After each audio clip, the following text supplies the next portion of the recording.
You can't.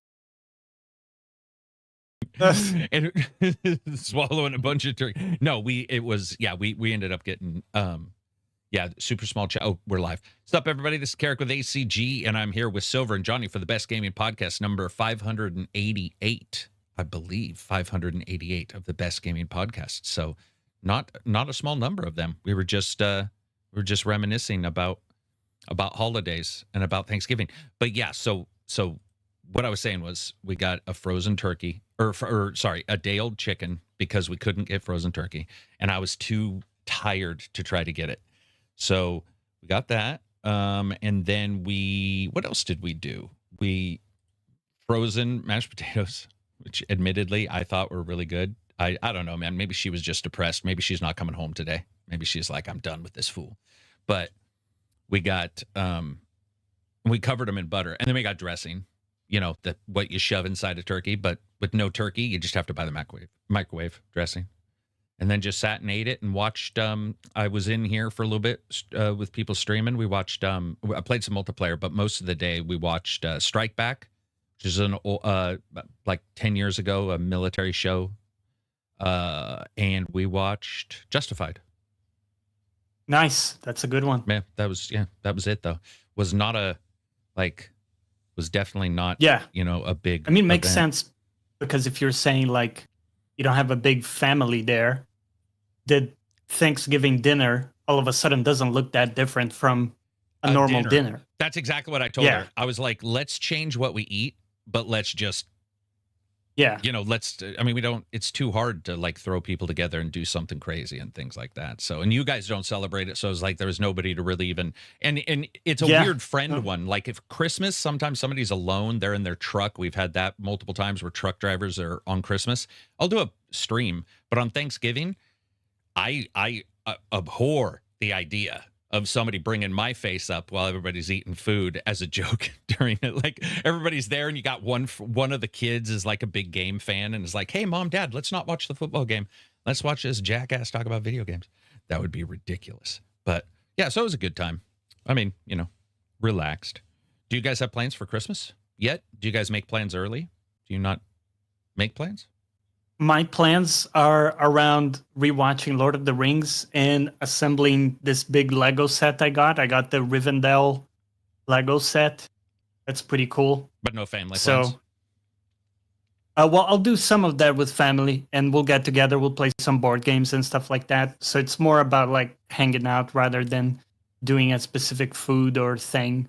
Yeah, gotcha. What about you, Silver? You guys going to do anything for Christmas? You got anything planned? I sent my mother off on a holiday. That sounded like a Hitman thing. I sent my mother off on a holiday. Yeah. Yeah, it's code. It is. It's like I sent my mom off on a holiday. Yeah. Anyway, continue. And yeah, probably just friends and family.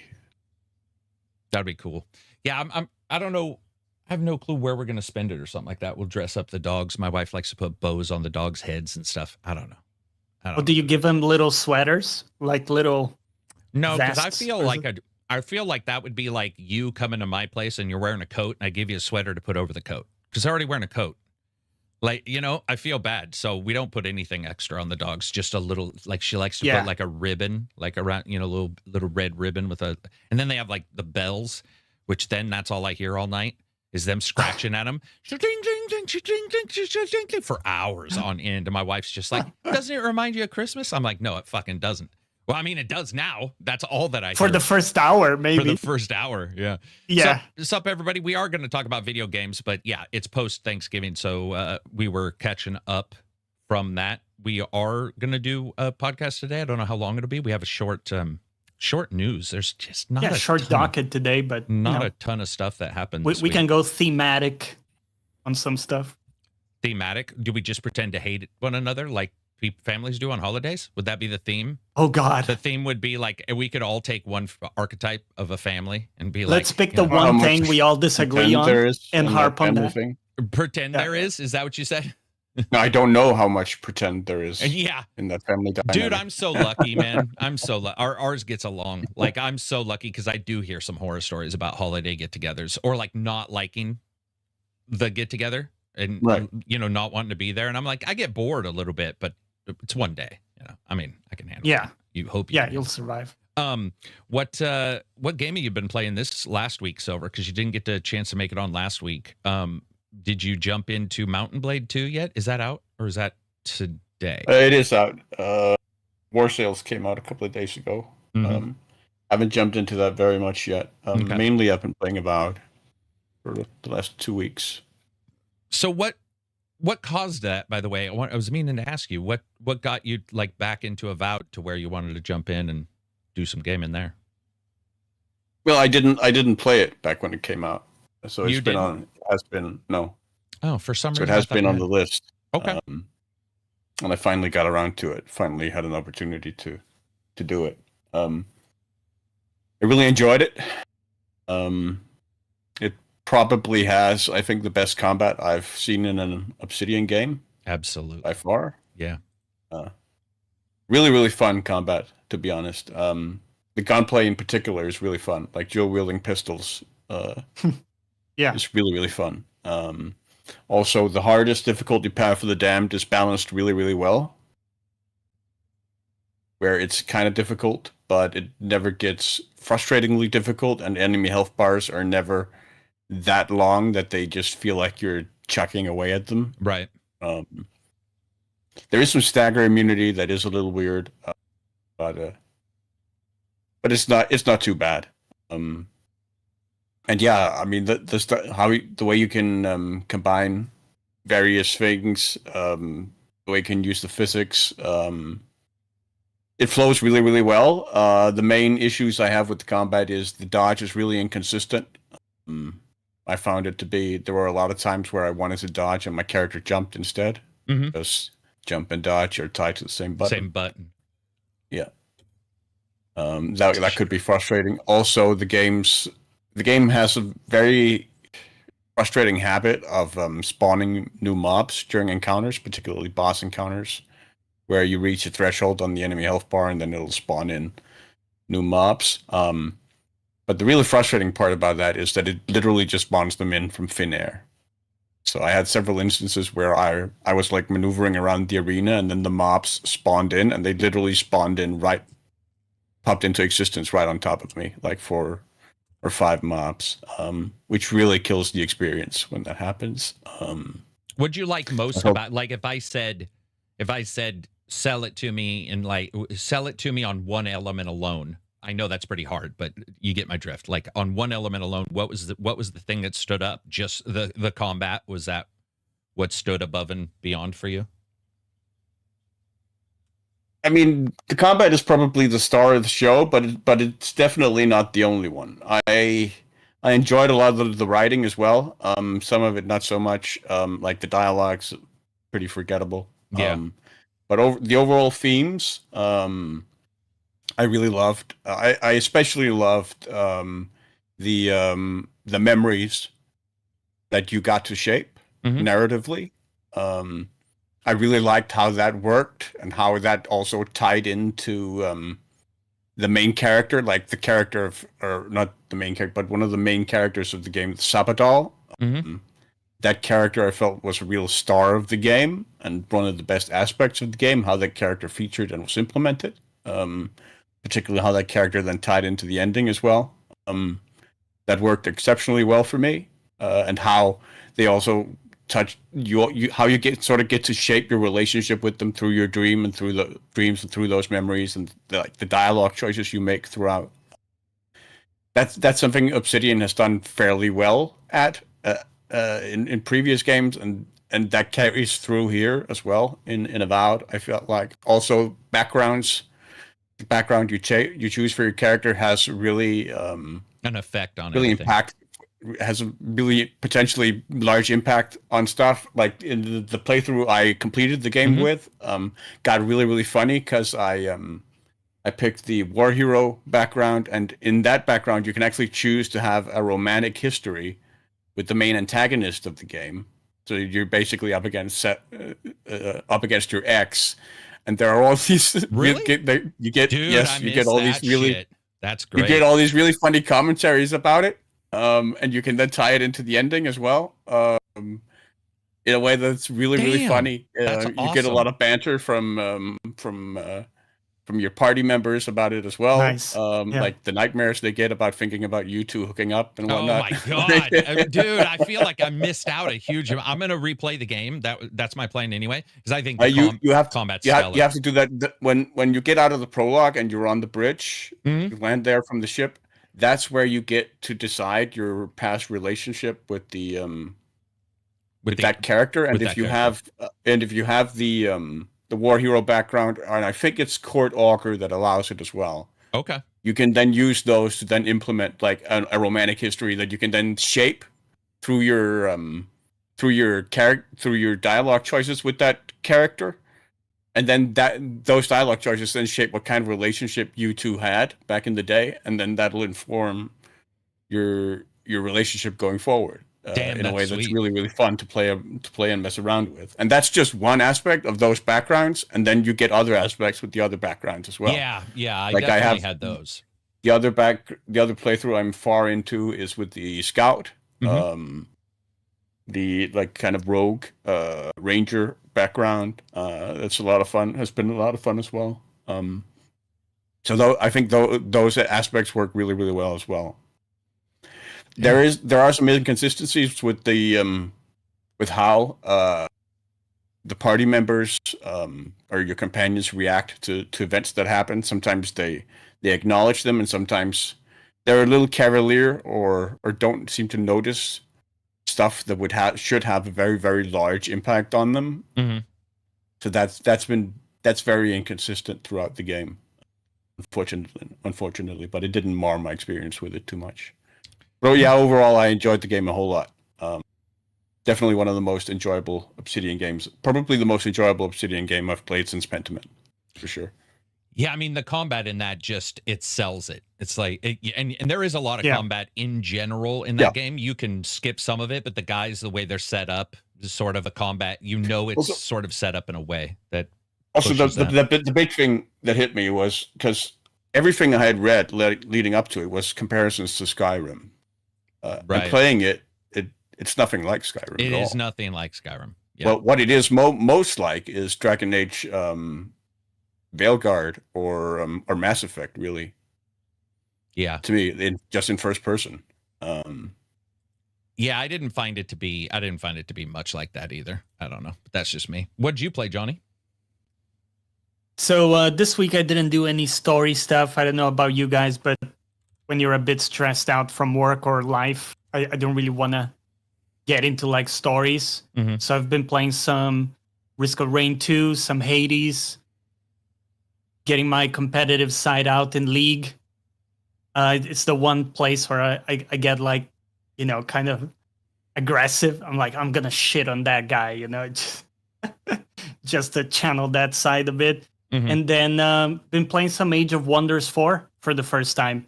Been actually really nice.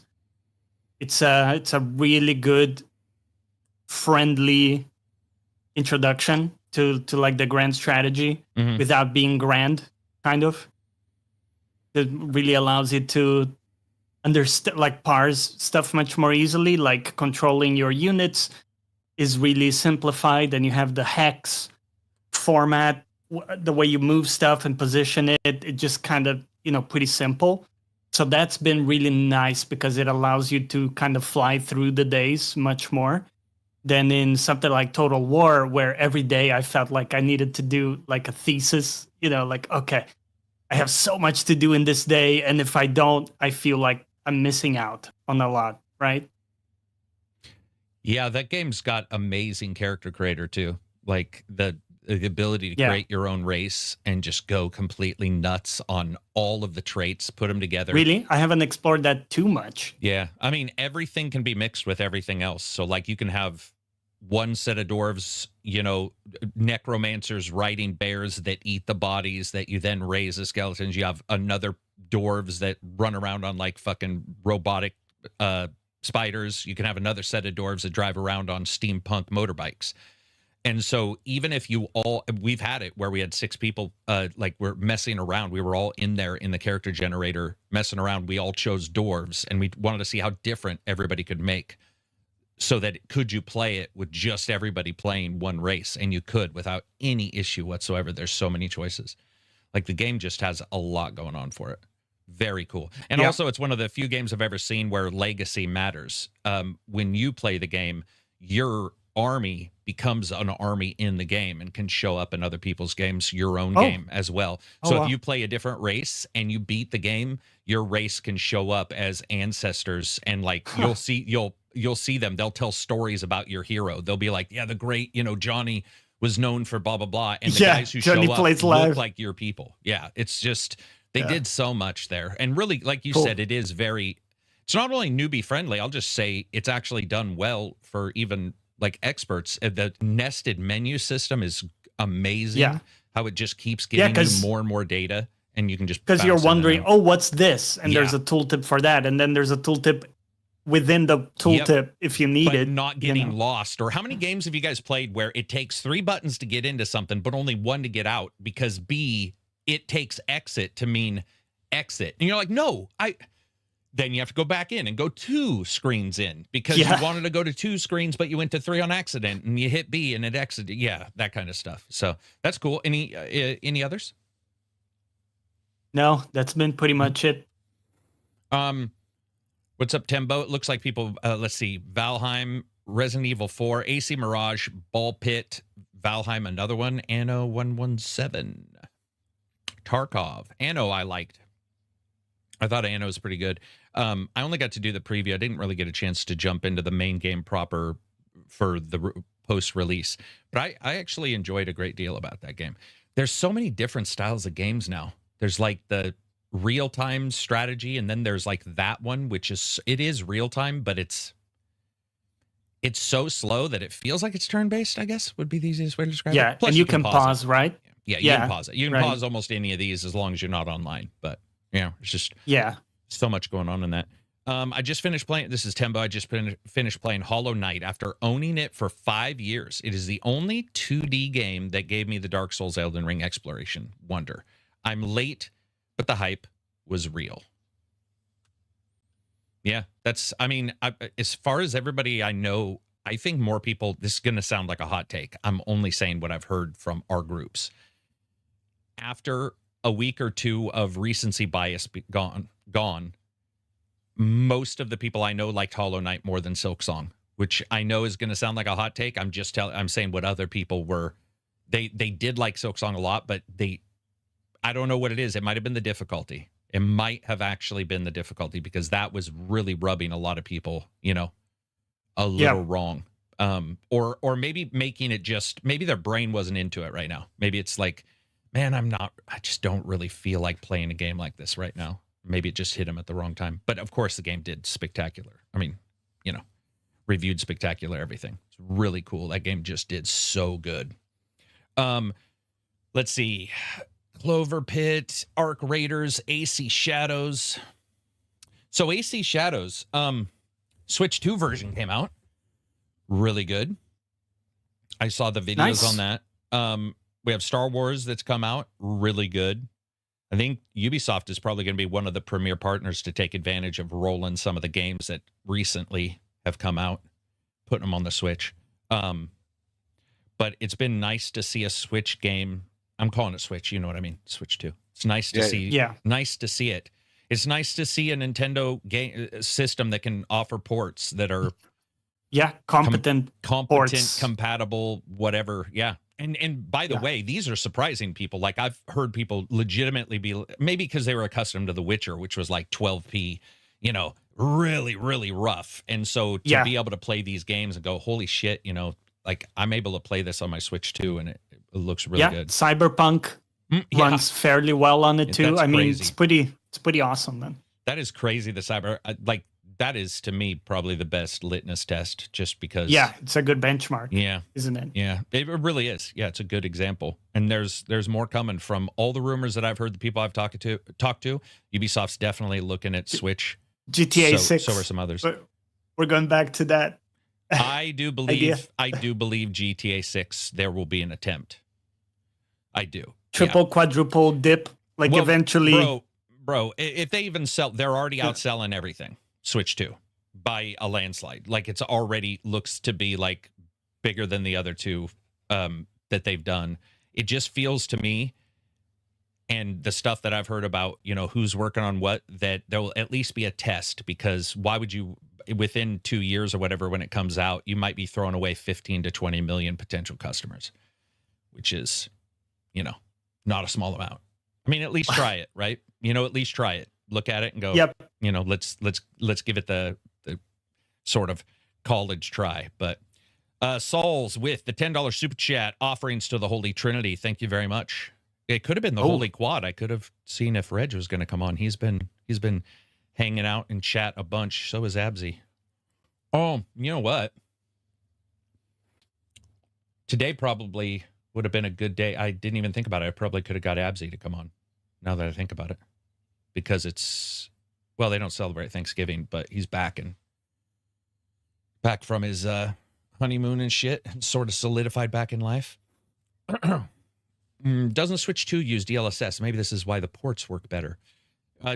Well, I mean, yes, but every game is using DLSS now, so the delta is the same no matter what, because now everything else is using DLSS. So it quite literally is just because the Switch is actually updated and new, like more than DLSS. Yeah. I mean, we might get a game that doesn't use DLSS, but I think the Switch, if we'll see a game that doesn't run super well on a PC that doesn't use DLSS for whatever reason, if that game was ported to the Switch, I would expect to see pretty much the same delta, because that Switch 2, I would say developers know exactly what they're getting. And I think with the Switch 1, there was a lot of caveats with getting a game on there. I mean, they stopped. They stopped. There's just a lot of companies that weren't even releasing games on the Switch 2. Like, not even trying. Not even trying it. Yeah. What were you saying? What were we going to ask?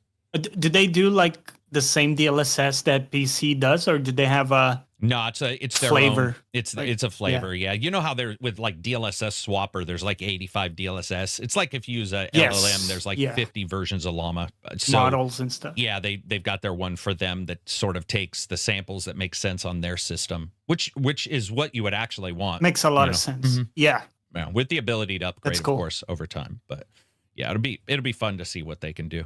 Let's see. So that's what we've been playing. What have I been playing?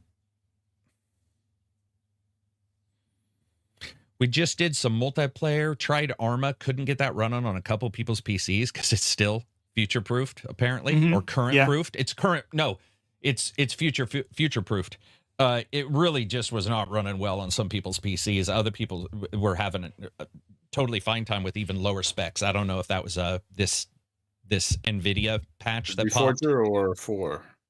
We were trying Reforger because 4 has some of the issues with it being a little less optimized, but yeah, right. Who knows? Maybe at this time it would have been better going back. I don't know, but we tried that, and then but a bunch of us did jump in. Enough people did jump in to play some of that. Heard that was great. Some increased chatter about recent performance issues with Reforger from people. Gotcha. That's a shitter. That sucks because I was actually pretty much looking forward to that. And then just honestly doing a bunch of work actually behind the scenes. Yeah, it's been. Did you do more Winds Meet? Where Winds Meet? Oh yeah, I did do a bunch of Where Winds Meet. Yeah. We just it's been very difficult to get a group together because there is too many games. Like I mean, I was talking to one of the people who plays it a bunch, and they played like 3 games prior to that.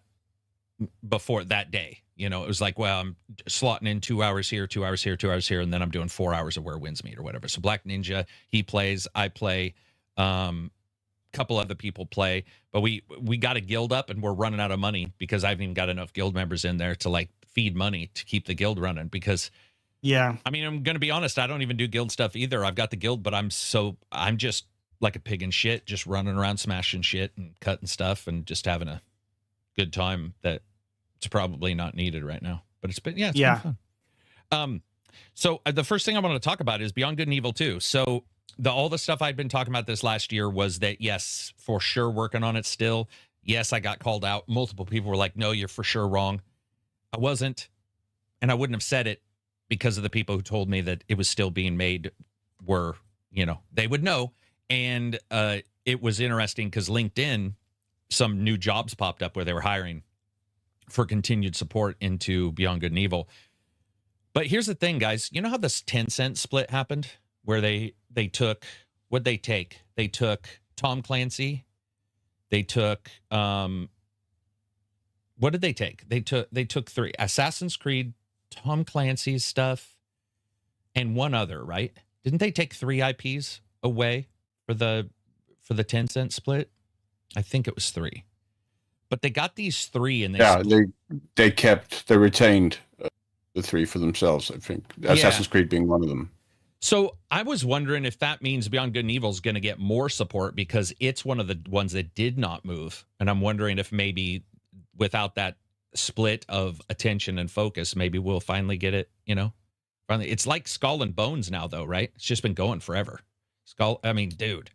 And Skull and Bones. It's like Vampire Bloodlines. It's like, it's like Vampire Bloodlines or, Star Citizen. Maybe not as bad as Star Citizen, but well, maybe so, actually. Beyond Good and Evil was shown in 2013, 12. No, I think it was 17, 18. Are you sure? It was shown while we were, I thought Beyond Good and Evil's first showing was way before that. Okay. Not way before, because we were doing the podcast back then, and I remember us being excited about it. No, I got to see. But Beyond Good and Evil. Let's see. But you and I've been doing this since 2014, so it could, could well be, 2017, announced as a prequel. Oh, no, first new trailer. They announced it prior to that, but you are right. We would have sat and watched that. It was first announced. What the? I remember the E3 announcement where Michel Ancel, at E3, I think it was, where Michel Ancel was sitting there crying. Why? Wow. Because they were announcing it. Because they were announcing it. Dude, it's I assume that was the reason anyway. Yeah. Who knows? Maybe he just really had to pee really bad, and he's like, "Please, just let me go." So, listen to this. Beyond Good and Evil's first mention and showing of a picture was 2008, where it was teased with a short trailer showing Jade and PJ by a roadside. So that was the roadside one, which I forgot all about. Then it went later, 2016, 17, when they showed the other stuff. So 16 years? Damn. Anyway, who knows? I'm excited. I want to play it. I want to get it. I mean, is Skull and Bones still going? It's still a viable. Yeah, people are playing that, right? Yeah. Yep. There you go. For some reason, I feel like that game might have even done better than. You know what else is still live? Oh God, go. For Honor. I know, man. I know. Is that? I mean, and like not a small number. I mean, not a huge number of people playing it, but not a small number, and they keep doing content for it. So maybe we'll get it. I think Miles Morales is a nice Christmas game. That's true. And I think any snowy game feels like a nice Christmas game. Like if there's snow in it, somebody would be like, "That's a good." The Halo level and Halo 1 with snow. It's a good Red Christmas Dead. game. Red Dead 2, bad Christmas game. You don't want to. I'm just. Necro says I go back to For Honor quite often. Okay, there we go. Yeah, I mean, a bunch of people playing it. But anyway, Beyond Good and Evil 2. Obviously, I think it's changed from what I was told. It's changed hands 4 times now. Changed direction 4 times. So who knows what it'll be? I don't know about you guys. I loved the idea of being open world and spaceships and all this stuff. But now that we've had these games that are spaceships and open world and all this, I almost think it would be smarter if they went back to the original game and did something now more like that, where they went away from the open world linear stuff. Yeah. Just more of that adventure, like maybe an Uncharted kind of thing versus the big, because they had spaceships, they were going to other planets, which back then was a shocker because we hadn't seen that. But now I think a lot of gamers have seen that in so many games that, that technology became possible. And, maybe go back to a more cut down, adventure and solidify those characters in people's hearts again, if they like them. Yep. I play Shenmue 1 every Christmas. Okay. Damn. Several Yakuza games are set around Christmas. But does it ever snow in the city? It never does, right? It only rains. I think it only rains in the city. Yeah. In Yakuza games, right? And then in Lost Judgment, I wonder if, I think it's rain then too. It's like Cyberpunk. There can't be snow. It has to be rain. It's got to be reflective. You wouldn't want snow being everywhere. You couldn't show your reflection in every fucking shiny surface. You couldn't show your ray tracing. But yeah, so I'm excited to see it. I would say, besides you and I, Silver, Johnny, you never played Beyond Good and Evil, right? No. It was well before. No, I your never time. did. Okay, yeah. Yeah. Yeah, I'm excited for it. That was well before your time. Johnny would have been knee-high to a What, grasshopper. what year was that? 2002. Are we going back to the 90s?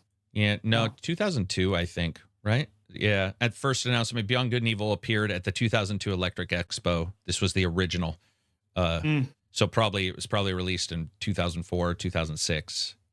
So yeah, you would have been. How old would you have been? Can you do the math back to that point? I was around 16, so I had the age, but Oh, I you wasn't had the really age, yeah. PC gaming at the time and stuff. I was mostly starting to dabble in like console gaming at that time. Starting to dabble in the black arts, the evil Yeah. arts of console gaming, the traitorous arts of console gaming, like a hedge wizard. Yeah, I'm excited for it, man. We'll just have to see. It feels weird though that the Ubisoft Ubisoft fought off Vivendi so many times, and people were just they were just championing that. They were like, "Yeah, you're fighting off Vivendi. You're fighting off Vivendi," and then they get bought up or in a partnership with Tencent. And I'm like, man, I don't know if that's the partner you want, but we'll just have to see. Yeah. And then I want to talk to you guys about the Game Awards. Now, we can talk about the other stuff that would normally come up in the Game Awards, but I want to ask you guys a question. Have you guys noticed, this is, I think, a sign of the Game Awards so much right now. We've had more announcements of games that will not be showing trailers at the Game Awards so far than that will be. And I think that that's a good indicator of what the Game Awards is now, which is a trailer show. It was really interesting to me that we had all these people announcing. Emotional in that event, yeah. Yeah, exactly. Like a Kind of become E3 in or a some split almost, like one part of it's in the summer with that summer event, and then the rest is here. And you're just like, okay, you're not going to be there. I mean, fine, whatever, but it's a little bit like the person that you never invited calling up to say they're not coming to your party. And you're like, okay. You weren't invited anyway, because we had some companies saying they weren't coming, and I'm just going to be honest. I don't think anybody was wondering if they were. Just saying. Not to be rude, but Not to be rude, but I don't think anybody. I don't remember asking. Yeah, it was weird. I don't know. But not to diss on their parade, but I think it's a good indicator of where that event is that, whoa, hey, buddy. You having a dream? Sorry, knock my light down. So it's now the expectation of like people showcasing their games there, and when that's not met, that becomes the surprise. I think we'll stream rather this than one. the other way. I think I'm trying to decide, but I think we might get back into streaming them. It's funny. Yeah. You have to stream them. You have to make an event so people even know you do it. So it'll be like have to start over for a couple years before it becomes big. But it was fun to just sit in the group and watch them. It's also fun to sit in the Discord and watch it, so you don't have to worry about people being mad that your Explorer window is not big enough, or people are mad that your face is on there. Or if you don't put your faces on there, people get mad that you're not on there. Why am I watching this then if I can't see Carrick's reaction? It's like, what's my reaction going to be? You can show me somebody dying on the stage, and I'd probably be like, impassive completely. I mean, I'm not very good at those. Yeah, or like you talk too much, or you don't talk enough, or you're too silent. It's like always reading fun. the comments at the end of a YouTube live stream where people are like, man, I can't believe he talked a bunch. And you're like, dude, that person was the guest. Of course they talked a lot. What the fuck do you expect them to do? Hey, can you come on the I would podcast say and make sure not to talk? That event is maybe my most exciting one to cover if we do good. it. So cool. I'll definitely be down. Yeah, we'll have to see. Let's see. Rain on gaming is one of my weirdly specific favorite things. Rogerio says. Love it.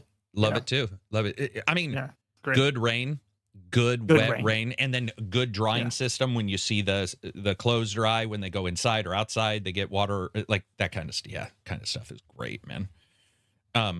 I like good I wind. mean, for a very long time, one of the most memorable levels in gaming was the farm in Mafia, the City of Lost Heaven, where you go there and it's abandoned and it's raining because of like the sound effects of the rain drumming against We're talking various the original surfaces Mafia? throughout the farm. Yes.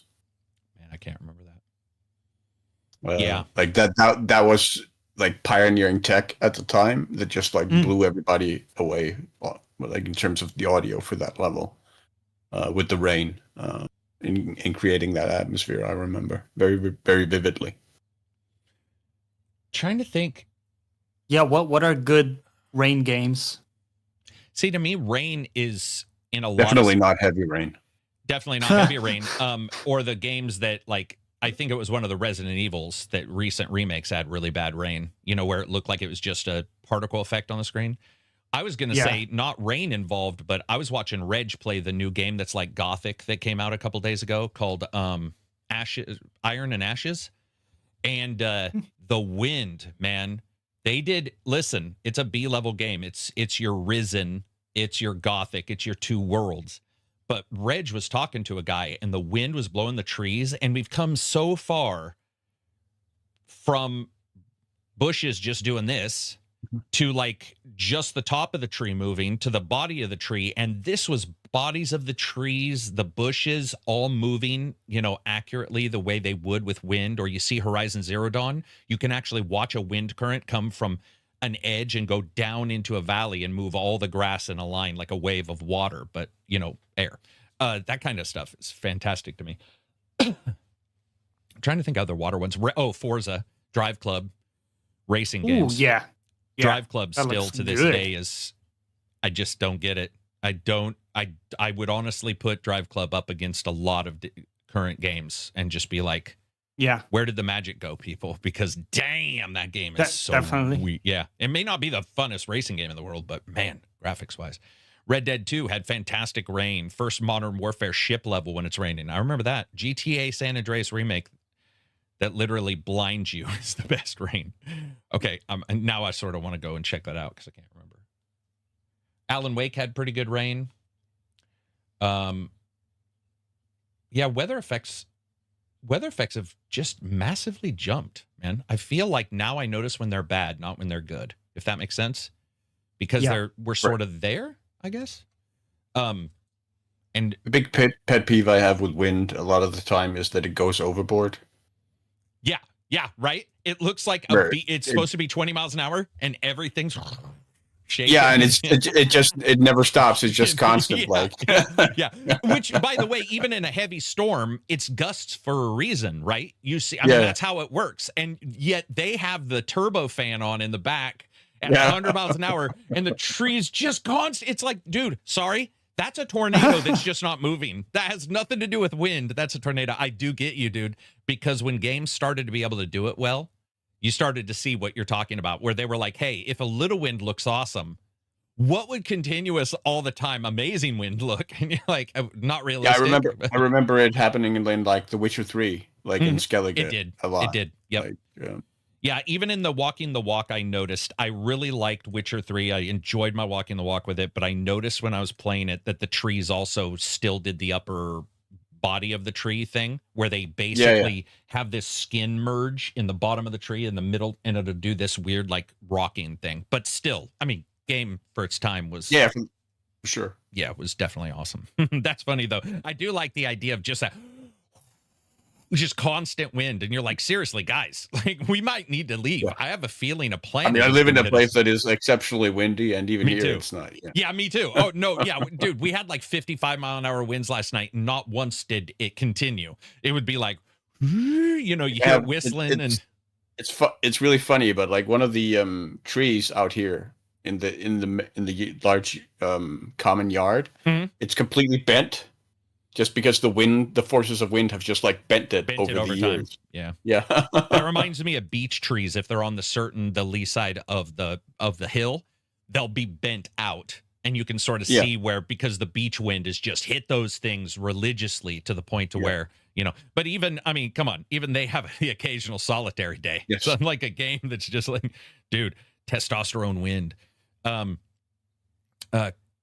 Let's see. Just Cause 3 had great rainstorms. Strevin, you're right. I actually think Just Cause 2, 3, and 1 are sort of slept on games.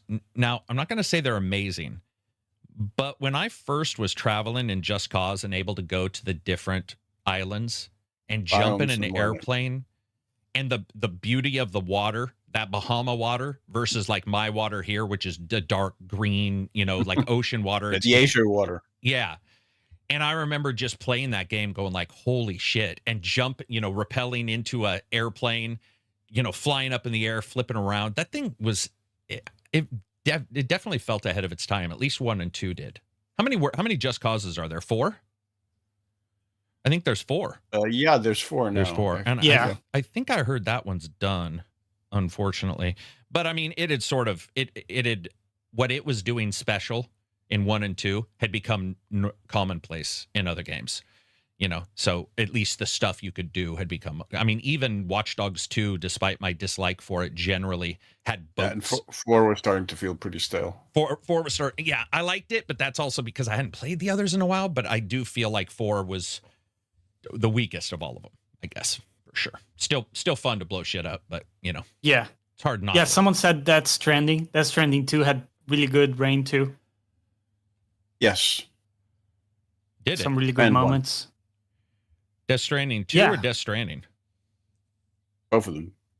I don't remember know the about Death Stranding first 2, one but that The much. first one Yeah. did have. Man, I don't I mean, even- that it was the main feature of the game with the Sure. corrosive Yeah. rain and whatnot. Yeah. Yep. Yeah, I don't remember much about it at all for some reason. But By the way, a little disappointing. Risk of Rain 2. no rain. No rain. No rain. Yeah, that is disappointing. That's- Spoiler. But yeah. Lies. Bad No PR. risk of rain. Come after. Yeah. Yeah, I don't remember anything about the weather. And, by the way, it's not a diss on the game. I liked Death Stranding 2, but I Yeah. can't remember any of the weather effects too Because I much. did a lot of scenic trips in So the did different, and that was something I noticed. But Yeah, Death Stranding 2, man.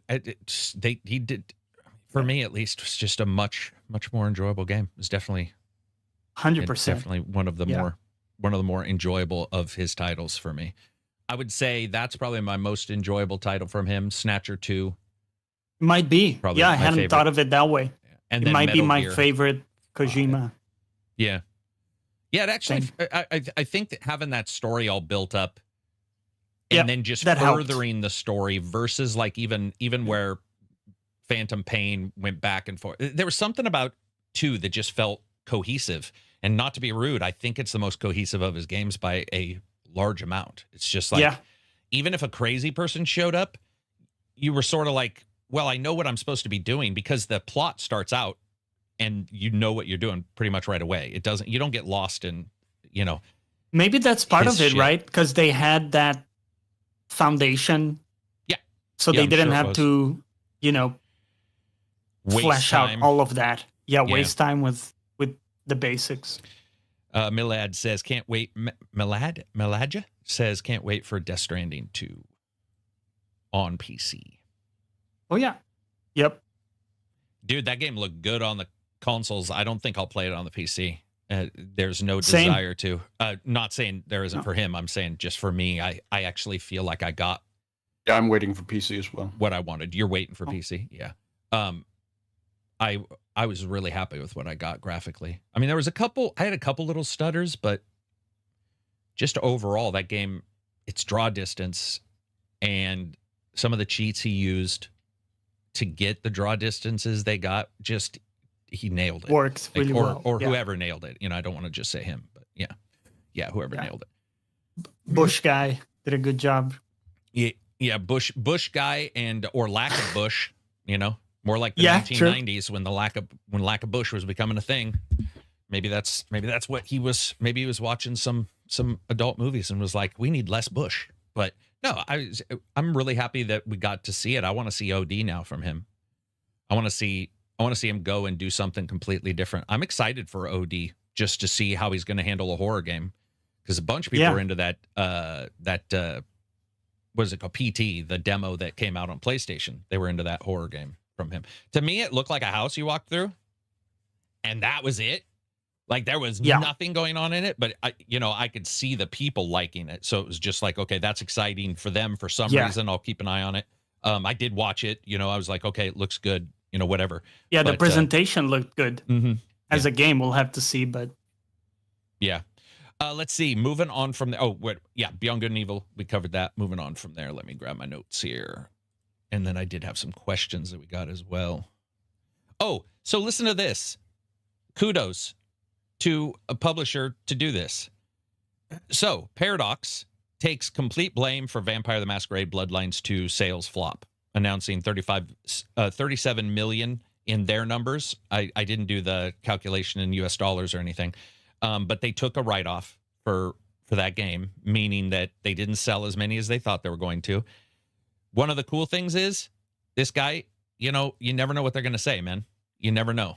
You might have to listen to some fucking, jackass, like you guys know who I'm talking about on Twitter, that works for a company. You're just like, I just wish this person had never talk.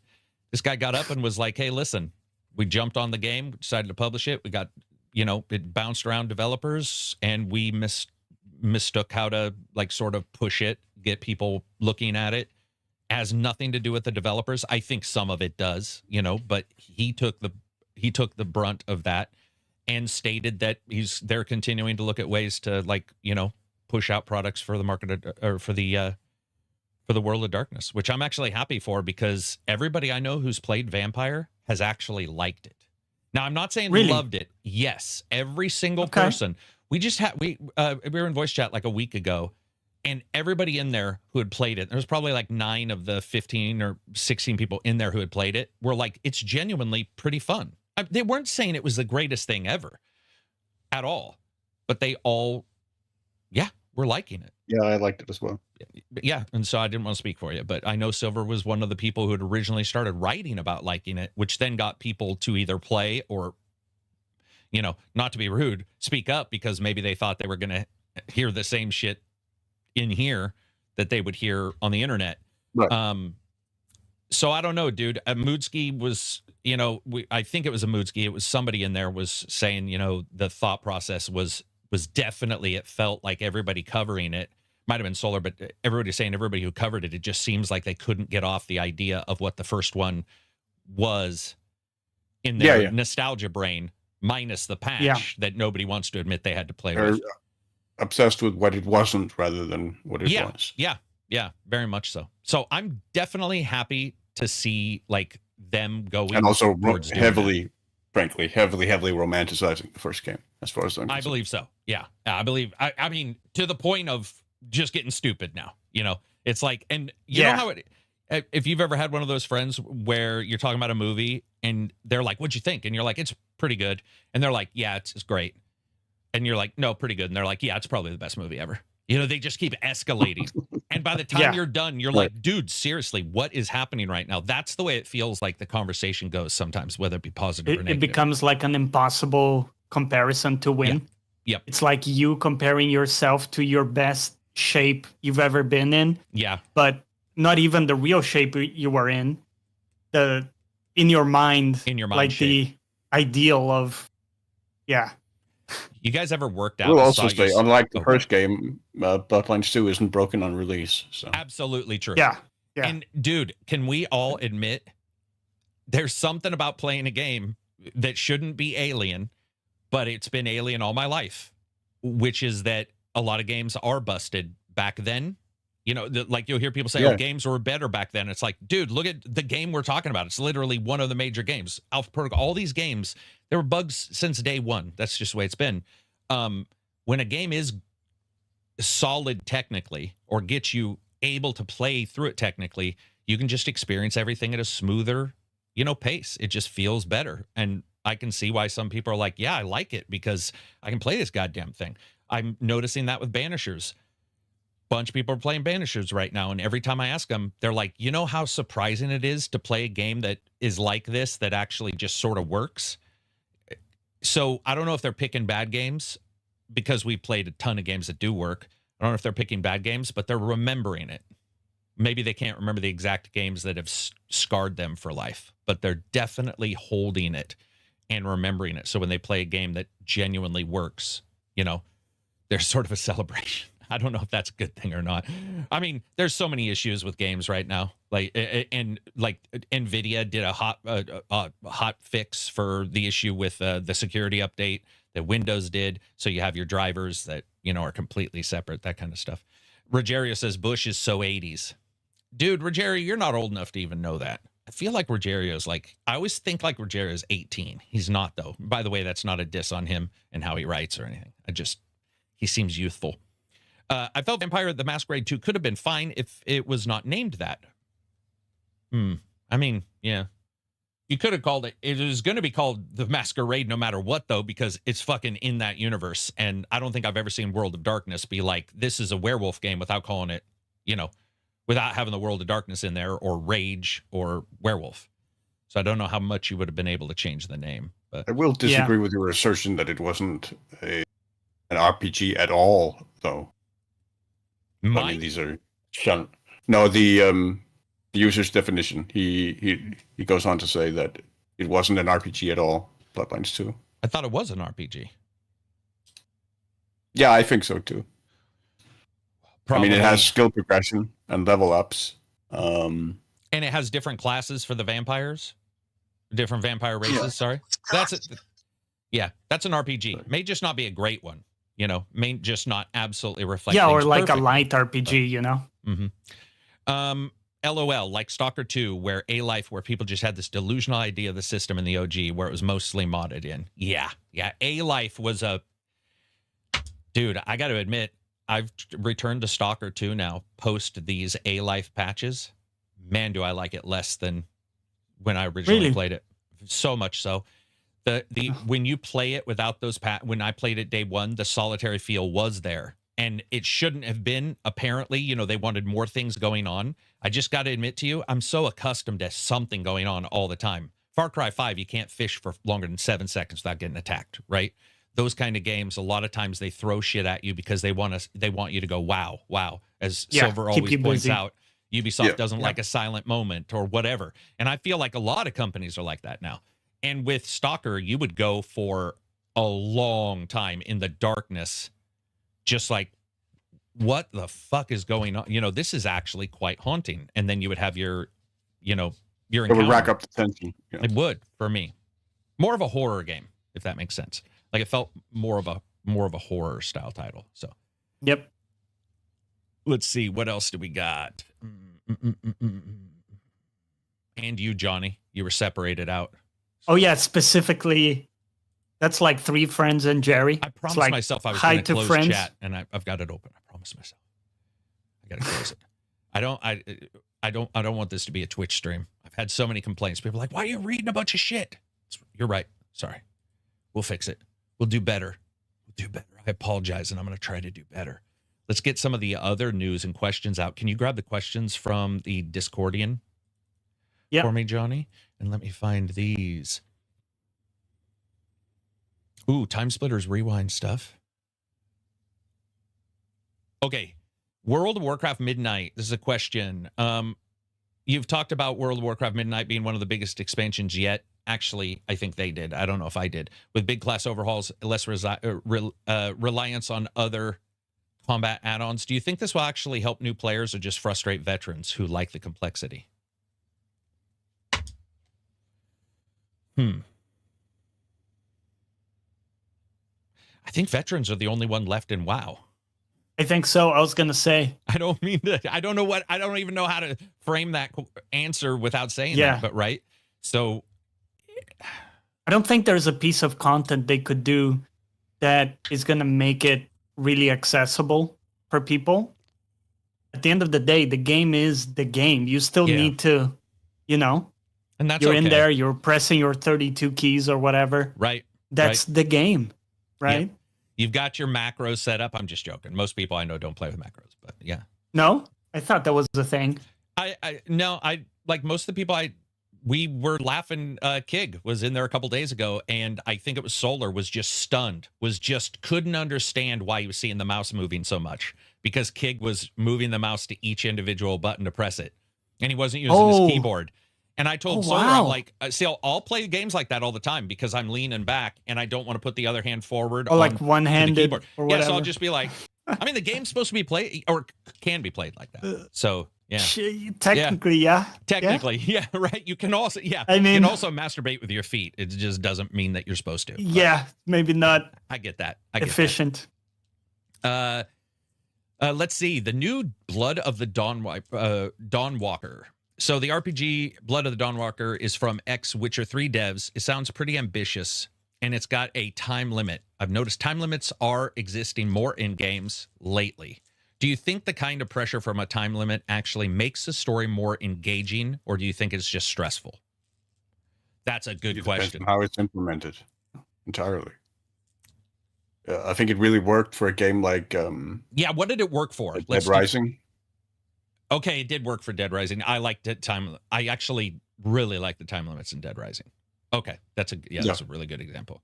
But I feel like it's few and far in between where I don't. They are pretty rare. I don't feel they're done very well. I mean, Risk of Rain 2 did it pretty well with the. Oh, it's got a time limit.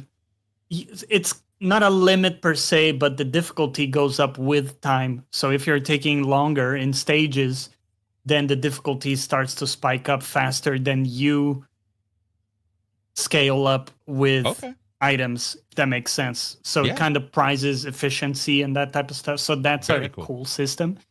But I'm trying to think of like a more story-driven game with timings. Like it just seems. I mean, there are also games that then add other mechanics on top of it, like time loop games, where you have one day to get everything done. But then you have to you sort of repeat that day over and over and over again to sort of line things up throughout that day. Like Sexy Brutale, for instance. Sexy Brutale, I liked a lot of the stuff that was going on there. With this one, it's only certain things move this time forward, so you can still adventure and do shit, and then you make certain decisions, and it'll give you like an hourglass design to indicate, hey, this question's going to move time forward. It's going to be a thing. But by the way, it's funny you mentioned that because I've a bunch of previews that I've got. I think most are recorded. And I got to tell you guys, time limits are the new thing again. Because I think of the 7 games I have previews for, 4 have time limits. So whether it be like Phantom Blade Zero, which you've got 60, I think he's got 66 days to live because he's hurt at the starting of the game and is like healed up and he's got that many days before the cure dies. There's this one, and then there's 3 that I've done off the side that we can't talk about for NDAs that all have time limits in their characters. So it would be funny if you spend a bunch of days just lazying about, not doing anything. It's like, well, I choose how to spend my last days. Can't force me to do shit, buddy. Let's see. One reason why it worked, I think, in Dead Rising also is that it was kind of a roguelite because it retained your progression. So even though you failed, you still retained like your character level and your character health bar going into the new playthrough. So it really encouraged you for trial and error to sort of figure out what the day cycles were going into the playthrough. I think with Dead Rising, the reason why it worked for me was because you had a time limit for yourself, but you also had a time limit for the people to save because they were all in danger at one time. So I liked that it was like, I can save Otis or whatever. I know Otis is an character's name. I can't remember if you even saved him in the first one, but you can save one character or the other, but to save all of them is going to be quite difficult, maybe impossible, depending on how the game is set up. Yeah, I like that kind of stuff. There's also a game like Hitman, doesn't really have a time limit, but it does have like narrow windows of timing where you have to have a precise timing. For instance, if you want to catch a character in a particular moment, that's a narrow span of time where you might have the character in that moment that then has to align. Yeah, agreed. Yeah, you can handle it different ways, but it's definitely coming back in a lot of games, or at least it'll be, people will assume it's coming back. It's never gone, but I don't think we've had this many, I'll just call them somewhat big games coming out where all of them have time limits. And I think that that'll be an interesting discussion, because it will be the whole, oh my God, it's back, and it's never gone. You know, there's been some here. What were we going to say, Silver? Were you going to say something? No. Next up, with Call of Duty, Black Ops 7, and Outer Worlds 2 hitting Game Pass, do you think subscriptions for all of the companies are starting to feel too essential? Oh, for keeping up with big releases, or is this just great value for players with no real downside? I saw this discussion on Windows Central and wanted to ask. Too essential? To be honest, I don't know. Go ahead. yeah, to be honest, as they're hiking up prices, I'm finding them less essential. Yeah. So I'm it's finding sort of the inverse effect. for I'm me. finding them more essential because the big ones are getting on subscription services, which essential meaning if I want to save money and I'm okay with not owning it, you know, if I cancel my subscription or whatever. But I think, in all honesty, and we can talk about this, I talked about it. The reason why this is a little late, unfortunately, because I literally just covered this in the last like 3 or 4 podcasts. But basically, my thought is we're getting a pretty big split in gaming right now with people on the low end like ourselves, where you don't have the money for every game. And you look at things differently than a lot of people that I talk to. We even have in our Discord who have no connection to the price rising of games or Game Pass right now, where you'll say the games are now 70 and they're like, oh, because whatever their limit isn't hit. And it could be hit at 80. It could be hit at 90. This was backed up by Matt, the guy who does the all the NPD numbers and, you know, cover. Well, he doesn't do NPD numbers, but does all the industry numbers. He was saying the same thing, that the split has got pretty wide, and instead of sales going down, which is what the expectation was, we've actually had more money come in, which confused everybody until they started looking and they realized that there's, you know, how the joke has always been, or not joke, it's sort of sad, but there is no middle class in gaming. Yep. If consoles raise and PCs are rising in cost, there really isn't going to be a middle class at all. It'll be the people on the super low end with streaming and services and blah, blah, blah. And that middle area where people were able to, you know, go and get something might actually not be there as much. You'll still have games in those areas, but most likely people are still going to be on the top or on the bottom, deciding how to bite into the games below, or, you know, lift up and grab a $40 game. Yes. Sorry, I need a short super break, interesting. but Yeah, continue. no I'll be worries. right back. No worries. Let's see. What else do we got? Oh, real quick, I was going to ask you, did you see that Time Splitters Rewind is out? Dude, I swear to God, I 13 years since the reveal. I haven't played Time Splitters in 20 years, probably. Dude, yeah, that or was more. PlayStation 1, or was that 2? Arcade for me. Oh, no shit? Oh, damn. Okay. Yeah. Yeah. So definitely a long time coming, but I haven't got a chance to play it. Has anybody in chat actually played that? Because I haven't got a chance to jump in there. That's pretty crazy. Also, another thing I'm really excited for, Control. They found a patent for a game called Control Resonant, that was done in by Remedy. So maybe that'll be the new game, if it's not a mobile game or something, but maybe that'll be the title of the sequel. Control Resonant is the trademark. Resonant meaning not resident, if it sounds like I'm pronouncing it that way. Resonant, like sound. Yeah. Or harmony. That could be cool, man. I'm excited for that. I can't remember, dude. I'm sorry. I cannot remember. Did you do Control in the you did? I did. And you but did? I've never finished it. I did like it, but I've never finished it. Something get in the way. Yeah. Something got injected in there. Time. Yeah. I know those. And then I go back to it and I have to start over because I don't remember anything. And then I get into it a little bit. I kind of get to the same point again, and then I fall away again. Yeah. Yeah. Do you restart when you do jump in, like to something like because Control? I forget everything that happened. Yeah. Yeah. pretty much. And I don't know if you've done this. Outside of finding the director James McCaffrey dead or whatever. Yeah. Yeah. That part I remember. That part and you then I remember the Finnish janitor, and then that's about it. I have jumped into those games and forgot a premiere button thing, like a sense, Right. 6th Sense or whatever, in a game like that, not Control specifically, but in a game like that, and then been like, how the fuck did I play this? Like 6 years ago, I don't understand what's going on. And then you look up, online the guide, and they're like, here's how you use the resonator to like follow people's footsteps or whatever. And you're like, oh, Jesus Christ, man. No wonder I couldn't do anything in this damned game. Returning to games is always just so damned hard, man. Just so damned hard. Ginger Snaps asks a question, or Ginger Nips asks a question. He asked it this morning. Thank you very much for doing that in the Discord. Did we lose the charm of unique physics and destruction when developers stopped making custom engines? I'm wondering if engines like UE5 can actually pull off Red Faction level unscripted destruction, or if the push for realistic graphics simply don't allow it.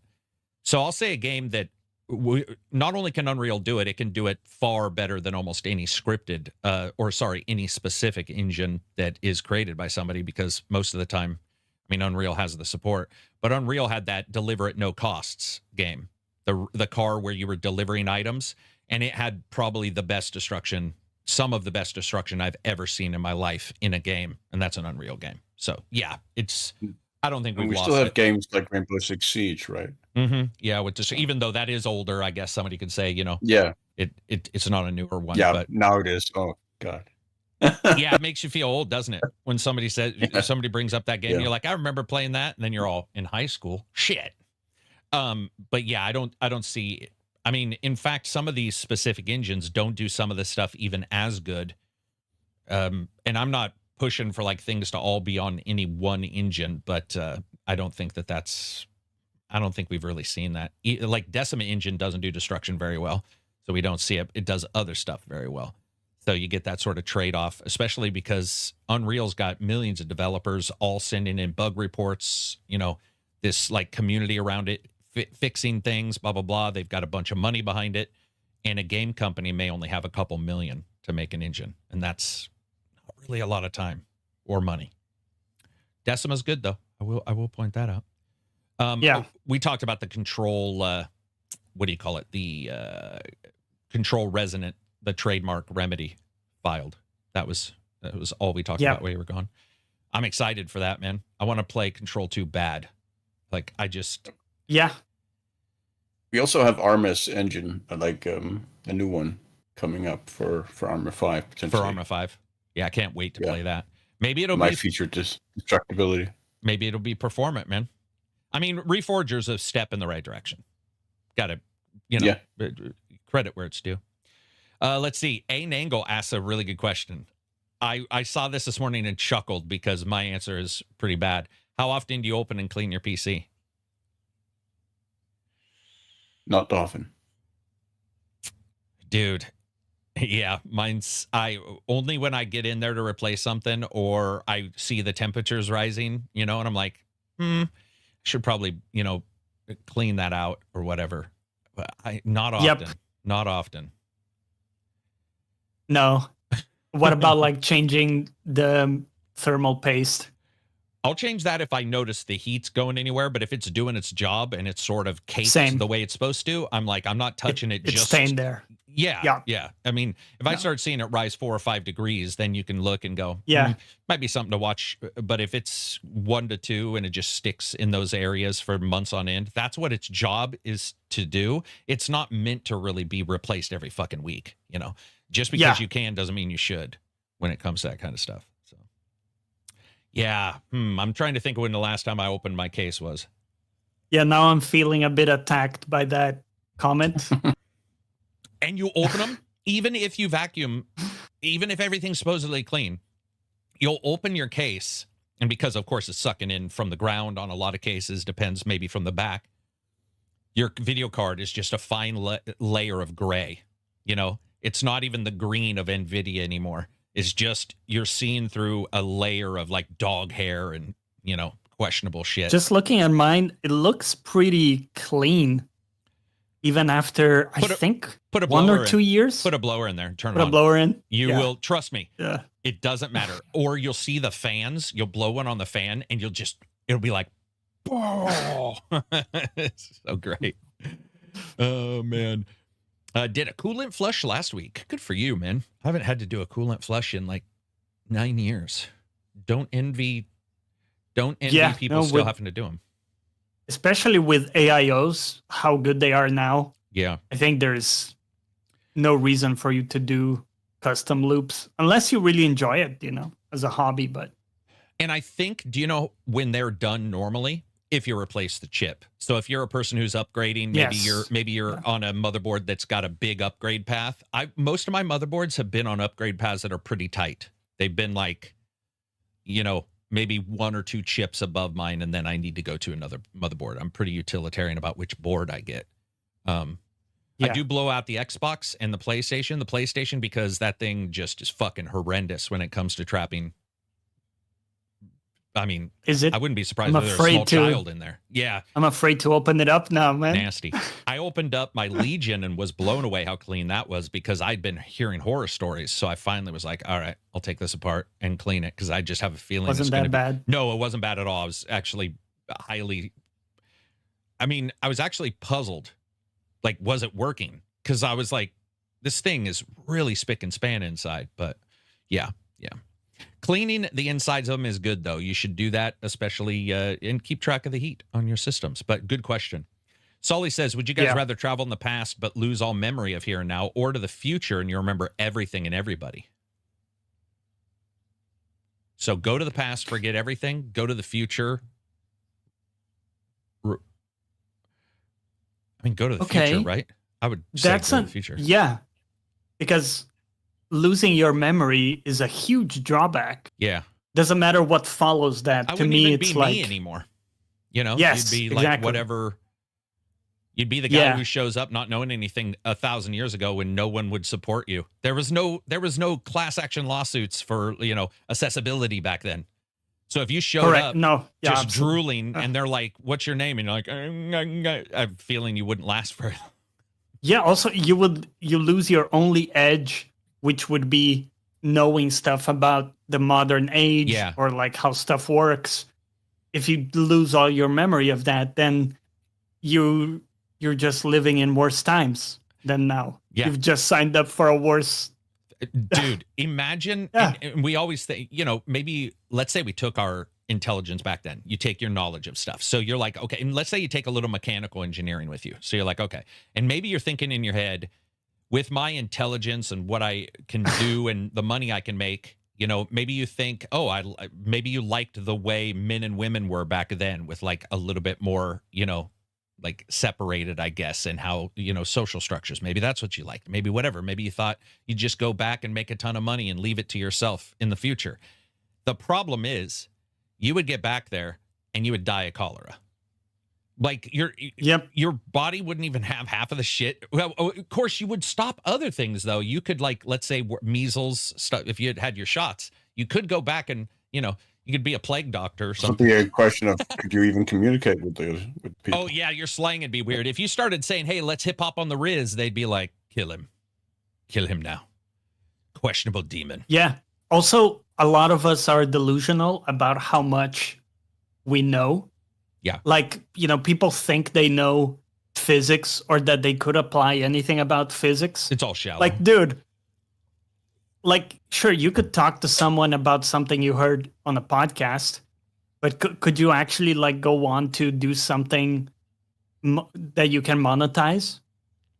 Your best bet would be a shyster. Would be to go back and be a shyster because you'd have enough data to tangentially talk about stuff and make things sound like, you knew what perpetual motion was, or something like that. And you could, get some money and then you'd be the guy who got ran out of town. The Alan Quatermain, just remember solar eclipses and go, I am God's chosen. I can put out the sun. Oh, yeah. Okay, there you go. Yeah. If you know what, okay. So that's true. If you go back long enough and they don't know what a solar eclipse is and the data one, you'll be murdered. One of the two. You'll be Nostradamus or something. Yeah, either they'll be like, follow him or hunt him and kill him. Johnny, on the notes here, you have Nintendo buys Bandai Namco Studio. What's that? Yeah. So I I saw that this week. So Nintendo made the announcement, which notes that it will own 80% of Bandai Namco Studios Singapore by April next year. And it says here, per the agreement, the remaining 20% of the studio will be purchased at a later date once the subsidiary's operations have been stabilized. So they're basically buying the whole thing over a period The of time. Singapore, they're buying the entire Singapore studio. Yeah, that's what I'm not sure. I'm assuming it's only the It is. Singapore Yes, it is. It studio. is. Yeah. Yeah. And that studio has been been outsourced for Nintendo for a while, as far as Okay. Oh, yeah, you're Okay. right. I'm seeing here they've had collaborations including Mario Sports Superstars and new Pokemon Snap.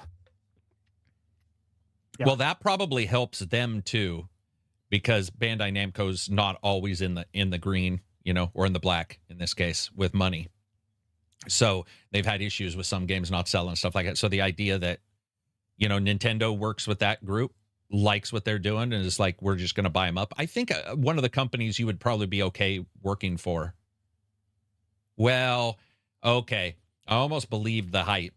I was going to say, because they, you know, we don't hear as many layoffs. They have laid off people, and they have laid off entire teams, and they've also done the Japanese version of the firing, which is where they give them nothing to do. So Yeah, Oh, they have, yeah. yeah, they've and they have definitely pretty standard Japanese work tradition. culture there. Yeah, work culture there. So yeah, I take it back. But I mean, admittedly, if they're buying them, it means they want them for something, which, you know, that is at least some guaranteed work. And in this environment, I would definitely be happy, especially with Bandai Namco. You never know where they're going or what they're going to do. Yeah. So that's cool. I mean, for everybody involved, it seems cool. I don't know. Maybe some of those people were offered the chance to move around inside of Bandai if they didn't want to leave, but I don't Yeah, think that's maybe. true. I think they were probably. I mean, they just- are Bandai is retaining all the big stuff Yeah. like Elden Ring, Tekken. I'm seeing here Pac-Man, you know, like some other, like none of that is changing. So it's kind of a I like how a you said minor Elden Ring purchase and then there. Pac-Man, which, by the way, The is same- that is a factual statement. Pac-Man is a massive IP when you think about it Yeah. in Yeah. history. So it was completely Historically. factual, but when Yeah. you said it, my brain was like, "What?" like one then of I'm these like, things no, is not actually- like the other. Yeah. Especially the new Pac-Man game, the horror thing with in the cartoon for Secret Level. That was a weird way I was to actually take. kind of interested in that. Yeah. I don't know what It's I creepy, was. man. I watched it. I've Yeah. watched it 2 or 3 times. Yeah. I still don't quite know what to think of it, but I do like I like companies. the idea. I do like like the companies idea of taking it. the old stuff, and I mean Berserk. If somebody made a Berserk cartoon, I would watch a shit out of it, and that's Yeah. from like the Atari Definitely. 2600. Let's see. Where's my Ace Combat 8? Oh yeah, you're right. You're right. Berserk Yeah, that'd Zero. be nice. That would be nice. Would be nice. I think Ace Combat games are genuinely solid, right? Yeah, 7 is getting up there now in years. I reviewed 7 with the PS1 VR. So that, yeah, that game is definitely right. It was 7, right?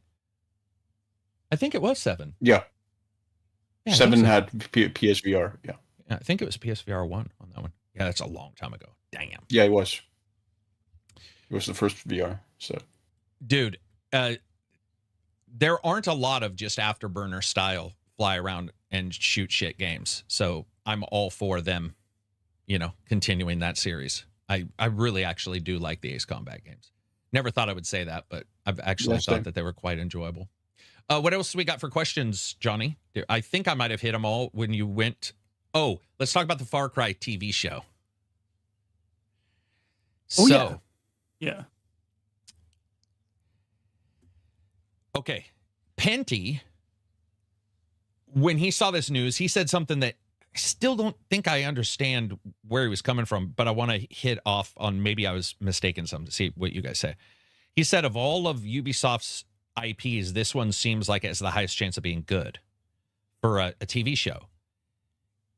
And I guess I don't know what the IP is for Far Cry, if that makes sense. Because none of the games are really anything other than threadbare connected if you ignore the DLC, which is Mars and zombies and Vietnam, right? If we remove that and we just look at the proper Far Cry games, would you guys agree? Is it because it's open and there isn't anything at all holding? But the worlds aren't even the same. Like they don't even feel like they're in the same. They feel like they're different dimensions. Yeah, they're all. I forget the name for it. Starts with an A. Anthology. Yeah, true. Yeah, that's what they stated, right? That they wanted to do something akin to like, what was the detective show with True Crime? True Crime? No, True Detective. True Detective? Sorry. Yeah. True Crime. Where like, I mean, oh no, sorry. In this particular instance, I think it's more akin to what Noah Hawley did already with Fargo. Yes, yeah, exactly. Like so, every season different, maybe same cast but different, setup, different location. Different. Maybe. I mean, in Fargo's case, it's different cast and different. Well, they shared some cast, right? Like some actors returned in several seasons, didn't they? Billy No. Bob Thornton. I mean, there are callbacks to characters, but Billy Bob is only in one season. Yeah. Oh, really? Okay, I don't know why I had the memory of. So then, yeah. So yeah, but that what makes are we sense. talking about? Season 1 being Far Cry 2, season 2 being Yeah, Far Cry 3. that's a great question. Or something. Where Like, would they Potentially, start? or Yeah. I don't think they're actually going to go probably with a direct adaptation of a Far Cry game. I think it's going to be its own thing. but that's what I'm saying. Like if Far Cry doesn't have a thing. It's guns and guys running around. What- Yeah, what Does is that the make yeah, but sense? it does have they do have themes running through them that do sort of connect So them what would be thematically. an example of an identifiable theme that you would see it and say that's Far Cry? Exotic locale is one. Exotic locale is definitely the only one I was shooting, but let's ignore the shooting because we know Okay, shooting will be yeah. in there. But Excessive drug use true, is another one. true. Yeah, they do have like Yeah. some kind of. But I mean, Yeah, aggressive fauna, right? Like Yeah. you guys are Yes. saying. So weirdly enough, Yes. this is why, by the way, the reason why I'm watching Strike Back, the TV show, is because I had seen it when I had seen it a couple years ago, and we were talking about Far Cry, and I remember when I watched it the first time thinking, this is Far Cry, the TV show. I mean, it quite literally is, except two players. So it'd be one of the games that had co-op. I think show? New Dawn had co-op. It's called Strike Back. It's a British show. It's got a couple American actors, but it's about an American special forces guy going to work for the SAS. I believe that's the group for this big conspiracy thing. But basically, every single episode is fucking drugs, shooting people, winning, starting over for the next episode. That's all it is. And one season is a plot, a bad guy, right? Got to find this terrorist. Got to do this. And within seconds, somebody's either fucking, shooting, or crashing something. I mean, it's fast. The show will start with the credits and you can hear people fucking. Like, it'll be like Strike Back. They'll play the music and you hear like, oh, and you'll be like, what Just the shit? instantly. Yes. And then the next time you'll hear boom, boom, boom as something blows up. And then they start and somehow they're fucking during the fire. You're just like, whoa, what is going on? It's very Spartacus, blood and sand kind of, Right. but for Yeah. modern. So I guess if you did that, if you just were like, here's a bad guy, and then you got to get a good bad guy, right? You got to, and have it. Yeah, in there's the- a cult of personality Yeah. thing as well. you got to too. have him in the show, though. They got away with not putting him in the game. I mean, the bad guys aren't in the games very much. So I would, if they do a show, I Strong want presence. Mhm. Yeah. Yeah. Definitely. Okay, all right. I just don't see Far Cry as having a thing other than what would yeah. you call it? Shoot tourism, It's quite loose, Yes. isn't it? it's very. Like it could fit a lot of other. very- You could call I it like it, by something the way. else, and I'm not dissing Sure. on it. There's a couple of them I really like. Many I don't, but I'm looking forward to it. I just don't know what I'm looking forward to. I'm like, I have Yeah. no clue what 'Cause- this. Yeah, yeah. when would you be. compare it to like Fallout, that had so many, The lore and You know, connected. yeah. Yeah. Exactly. so many things to hinge on Yeah. for the show. Yeah. Yeah. So Romulus says the one I wanted. I think technically overall. It was one of Silver's least favorite, but it did become my favorite over time, which is, he says, I think an adaptation of Far Cry that takes place in the U.S. with a religious cult could be good given the current administration. I don't know about religious or what religion has to do with the current administration, but I do think 5 might fit for American audiences, you know, as Sure. like because the Hicks, the preppers, you see that in movies. Yeah. That seems to work. But here's the problem. The end of 5. The end of 5 doesn't even, I don't think, travel into 6. I don't even know if 6 ever indicates. No. It doesn't? No, it doesn't. Okay. I don't want to spoil it if anybody decides to go back to a 10-year-old game, but maybe not 10, maybe 10. But yeah, I just don't know what it is. I'm excited. I mean, I don't even know if I'm excited. It's interesting that was the game. Like Beyond Good and Evil, dude, would it cost a lot? Yeah. Would that be incredible? Yeah. That's an IP I would like to see. But then you start looking at like Breakpoint or Wildlands. We've seen those shows. They're called SWAT, or they're called, you know, whatever, SEALs or whatever, the 85. I mean, Wildlands is Clear and Present Danger. Clear and Present Danger, the movie. Yeah, right. There you go. So, yeah, I feel like even Assassin's Creed, I'm saying it. I think even Assassin's Creed as a TV show, they could do some stuff. Watch Dogs would fit. So I was also bringing that up, saying of all the if somebody wants to talk about like government politics, I think, especially when you look at like London and the oversaturation of like cameras and all that stuff, which is what Watch Dogs Legion was about. There's more tie-in. There's more tie-in. And 2 has San Francisco, which is heavy into that. One's got Chicago. So you could definitely do Watch Dogs and fit into the current administration stuff. It might rub too close to Mr. Robot, though. Do you see what I'm saying? Like their games are popular many times because they rub up already against whatever's popular. Look at Valhalla. Does anybody think Valhalla came out when 2 Vikings TV shows and a third one came out? You know, like, come on. You see something on a TV. There's a zeitgeist. Very much. Yeah, very much. But super, I don't want to say super excited. I'm interested. I don't want to deball it because Fallout turned out great. You know, but Halo did not. They also have some interesting co-creators. I was just looking up some data here. Noah Hawley, the guy behind Fargo and Alien Earth, will help with the anthology angle, which is cool. Hopefully, right? we get the Fargo one. Hopefully, get whatever version you didn't of that person. Alien Earth? No. We'll have to talk about that someday.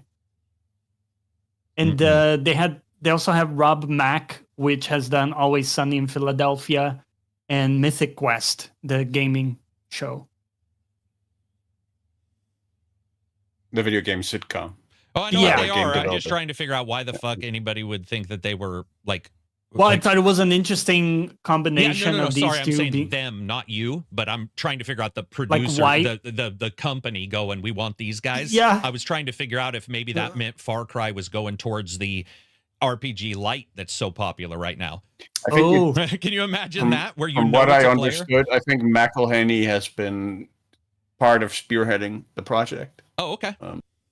With his involvement. And you liked Fargo. It sounds like from the talk here, you like. Yeah, and I mean, I like Noah Hawley overall. I think he's exceptionally talented as a filmmaker. All right. Well, yeah. I mean, I definitely can't wait to see it because I want more games to do well. Because even if I don't like it, like I said, if it does well, that's good because then that just means more of a chance of something I do like Control becoming a TV show or something. You know, I'm just literally talking on my ass, but I'm just saying the more success you see somewhere else. And you can get those other player or those other people involved in it, the better. I mean, when my own mother and father know about Fallout, the TV show, I think that's pretty cool.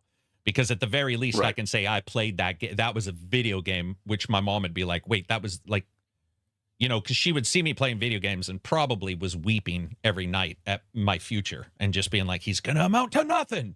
So it's cool to be able to show them that kind of stuff. Servant Berserk 0 says, I love Far Cry 5. Great OSTs. The enemy spawn was ridiculous. It was insane. It was insane. It's unbelievable. I played it last night. Love playing it for about 2 hours each night. Jump on the Legion. And I can't even walk 9 feet without being attacked in that game. And of all the mods that people make, it's not made. People have made a mod, by the way, spawns more. Who fucking thought that was a good idea? What the fuck? Like, I don't even understand. That's like counting our nukes and going, oh, we've only got 5,000. We need another 5,000. It's like, no, you don't. What are we doing right now? They actually have a mod that increases spawns and difficulty. That's and I was funny. Like, what are we doing? Yeah. Really, guys? Yeah. Yeah. Come on.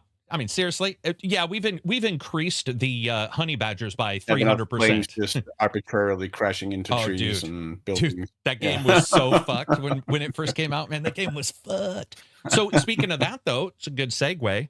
Days Gone would be, now admittedly, zombies are overdone, but if we were talking about like shows that make, or games that make more sense, that would have made more sense if they had I'm not saying I would like another zombie show. I'm saying sense-wise, if somebody had said Days Gone, I would have been like, okay, Horizon Zero Dawn, cost-wise, I don't know how that one maybe doesn't make sense because it's so cost-wise difficult and in it's scope.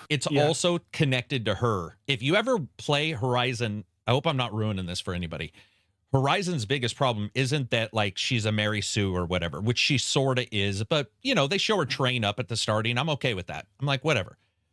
But it's the fact that nobody changes or does anything without her ever there. That nothing occurs. No one is raised up in any way other than the bad guys and her. And so the world becomes a little bit more just reactionary and like a setting that bounces Very much off so. of her. So she's the only proactive character. There's just nothing proactive about anybody, dude. I mean, they'll be showing up and you guys got like guys fucking breaking rock and stuff. And you're like, dude, what are you doing? There's like these creatures you can use. You can do all this stuff. And they're like, we're going to wait for Aloy to fix it. You know? Yep, just like, pretty much. Dude. Yeah. I mean, it's also partially because Aloy doesn't want to let anybody else do anything. Well, that is true. She does. She has to be. She has to be the one who does it. That is true. You did hit a. You know, I hadn't thought about it that way unless somebody mentions it, because it has been brought up before. But you are right. She does push. She has She has a mere messiah complex, understandably so, because she's told that she's the only one who can. You know, save everyone and whatnot. But she didn't even try, right, Silver? She's also scared. She's also scared that other people will die. Right. Trying, so she won't let them. It always has to be her. I just love it that whenever you see like her show up, even their warriors are like, I don't know if we can do it. She's like, oh no, we can. You know, these warriors have been fighting for like 25 years and shit against, you know, dinosaurs. They're living 5 feet away from the dinosaur, by the way. That's the other thing. Yeah. If it's so fucking dangerous, could you just move away? I would feel like you could, but instead they've got their hovel like 3 feet from this right next to the T-Rex. It's where Godzillas are popping out of the mechanical vulva of the earth. And you're like, dude, get away from the birthing canal, man. Like, back up a little bit. Move away from the spawn You've point. Got their wooden spikes and shit. They're standing on the gates going, I don't know. It's literally a spawn point. Especially also because one of the things that defined so many of our early tribal societies was nomadic lifestyles. That's exactly what I'm saying. They're all, dude, they have are tribes, cities and shit than any nomadic tribes. They're just like, oh no, this has been set in stone, man. We poured the concrete and everything in this place. It's like, you do realize they have to move for the food but whatever, you know, it's all just fun and games. I can't wait. You know, I want to see it. I would love to see Horizon Zero Dawn, obviously, like I said, but yeah, it'd be cool to see Far Cry. I mean, they got people. I don't think the guy from Fargo would jump on unless he thought, and it's not Uwe Boll or whatever his name is, the guy who directed the Far Cry movie. So it's a step up beyond any comprehension compared to him directing it. So, yeah. Okay. Well, you guys talked me into it a little bit more. Could you imagine a Death Stranding TV show?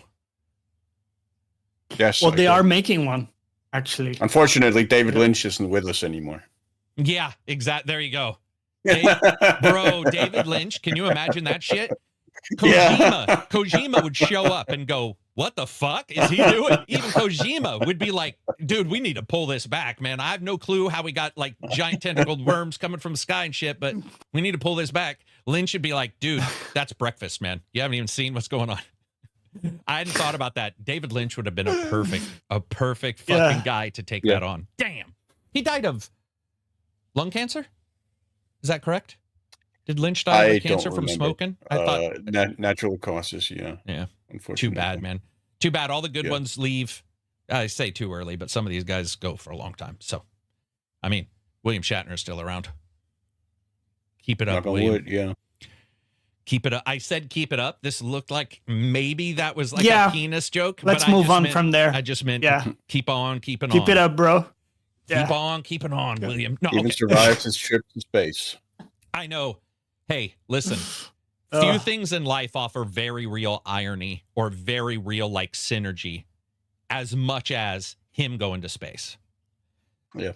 That when you understand that just the overall way in which everything's happened in the years and all the work on the original Star Trek and that being such a big deal, that was awesome. Because I mean, Katy Perry, and the way it sort of committed him to protecting the planet. Very much so. Yeah, changed him. Just like many an astronaut seems to say when they're up there and they look down, they're like the perspective. Yeah, they're like, we're fucked, man. That's why we were joking, saying we just need to launch as many leaders up into space. I mean, some may not come back down, whatever, but you launch a bunch up there and be like, dude, does this change anything? I mean, who knows? Half of them would be like, I found a new way to attack, but maybe not. Let's see. Kojima is obsessed with Hollywood. I like Zero Dawn, Aloy, Forbidden West, not so much. Oh, you mean different versions of... okay, that's fair. I know exactly where he's going with that. Yeah. Yeah, I would agree. I feel like she changed for the worse in the second game. Very much interesting. So. Let's talk about Destiny, man. And we'll move on from there. That's not like... the grandiose philosophical. No, I was pretending to talk about Destiny for 1/4 of a second. So there's a rumor. Okay, we're already moving. There's fast. A rumor. Yeah, that's it. That's all we have to say. There's a rumor from a known leaker who's been right many times on Destiny / Bungie stuff that there is now a small team, that is working on the future of Destiny, including basically Destiny 3. This has always been up in the air for me. Like, are they milking this thing and that's all they're doing? And I've asked before some people and it's always been like, yeah, we haven't really heard anything. There hasn't been anything said. Now it sounds like, at least with this, again, it's just one leaker, but he was vetted. People who have a vetting process were like, he's been right on many things, especially when it comes to Destiny. And he isn't saying it's a big new thing, just saying that they are, they've got their team together who's doing the starting, we'll say, pre-development. What do you want to see for Destiny 3?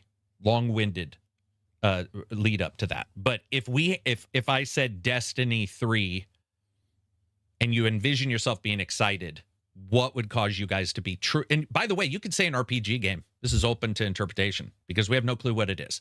So I got to pick this up before my dog eats it. What would excite you about a Destiny 3?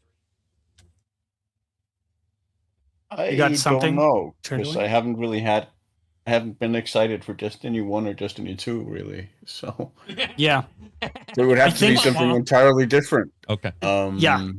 Maybe I was gonna say maybe an art style that's entirely unique. Maybe even something like cell shaded or something like that could more possibly get me hooked in. Okay. Like something like that could potentially do it. Yeah. Okay. Fair. Yeah. I was going to say we're not the demographic, but I don't think they necessarily need to shoot for a different demographic or do something different. I think they still do need to appeal to the core fan base. So it still needs to be like Destiny to some extent. So maybe same structure or type of gameplay. But I think the onboarding aspect is the big one, where it has to be made around making it easy for people to jump into, learn the systems and stuff. That was the biggest barrier with the other one. And make it in a way where you can build content on it while keeping it accessible for new players. I think that was the biggest downfall that it had. I don't really have any disagreement there. What I would like to see with the Destiny 3 is for them to, whatever they're doing, it's a new place, remove all the other light levels and blah, blah, blah, and solidify your design plans to where it's just going to be level. It's not going to be light level. It's not going to be chaos level. It's not whatever these other levels are. It's like we're going to solidly go on levels. You can have prestige and shit like that, but build it around that, at least for the first, like, maybe for the full game, but build it around that so that there's just none of this other shit. And it's pretty easy for a person to jump in and go, that is a level 70 raid. I am level 50. That raid will be difficult. Moving on, gathering weapons won't require all these other things at first. I'm not saying you can't do that later, but I also agree that adding a currency in a year is just going to cause the same repetitive spiral discussion. And guys, you can talk something into failing. It's very well known. There are multiple examples in business where just a hint or a rumor of a problem can tank a company. It used to happen more. It happens a little less now because the chaff is so high that when you hear about a company having an issue, you're like, dude, people say something every day. But in the old days, if the wrong company would do the wrong kind of PR, you could dramatically affect another company. You could do those kind of things. And that would start the cycle up again. I would like to see them go to the basics, deliver the lore, deliver whatever, move and just be like, this is we want to get the core back, because the core hasn't been there ever in 2. It tried, and it had really good stuff in places. I also question their loot system and how it works when it comes to multiplayer versus single player, because a lot of games do that, right? Where you have sort of the weapons that work better in multiplayer, weapons work better in single player, all that kind of stuff. But it feels like Destiny has always been lost there, where there's a lot of changes all the time. There's all this balancing all the time. There's all of these issues with just the loot itself, which is my favorite part of the game. I love the loot and the look. Their shooting's awesome. But it'd be great if they streamlined it at first. So that, for instance, you figure out a way that if a person jumps into the multiplayer, the weapon that they have works in multiplayer very well. It doesn't have to be specific unless they want that to play a certain way. The chase for weapons is cool. I do get that. But I think it would be better if it was condensed, because it feels like it's split and then split again.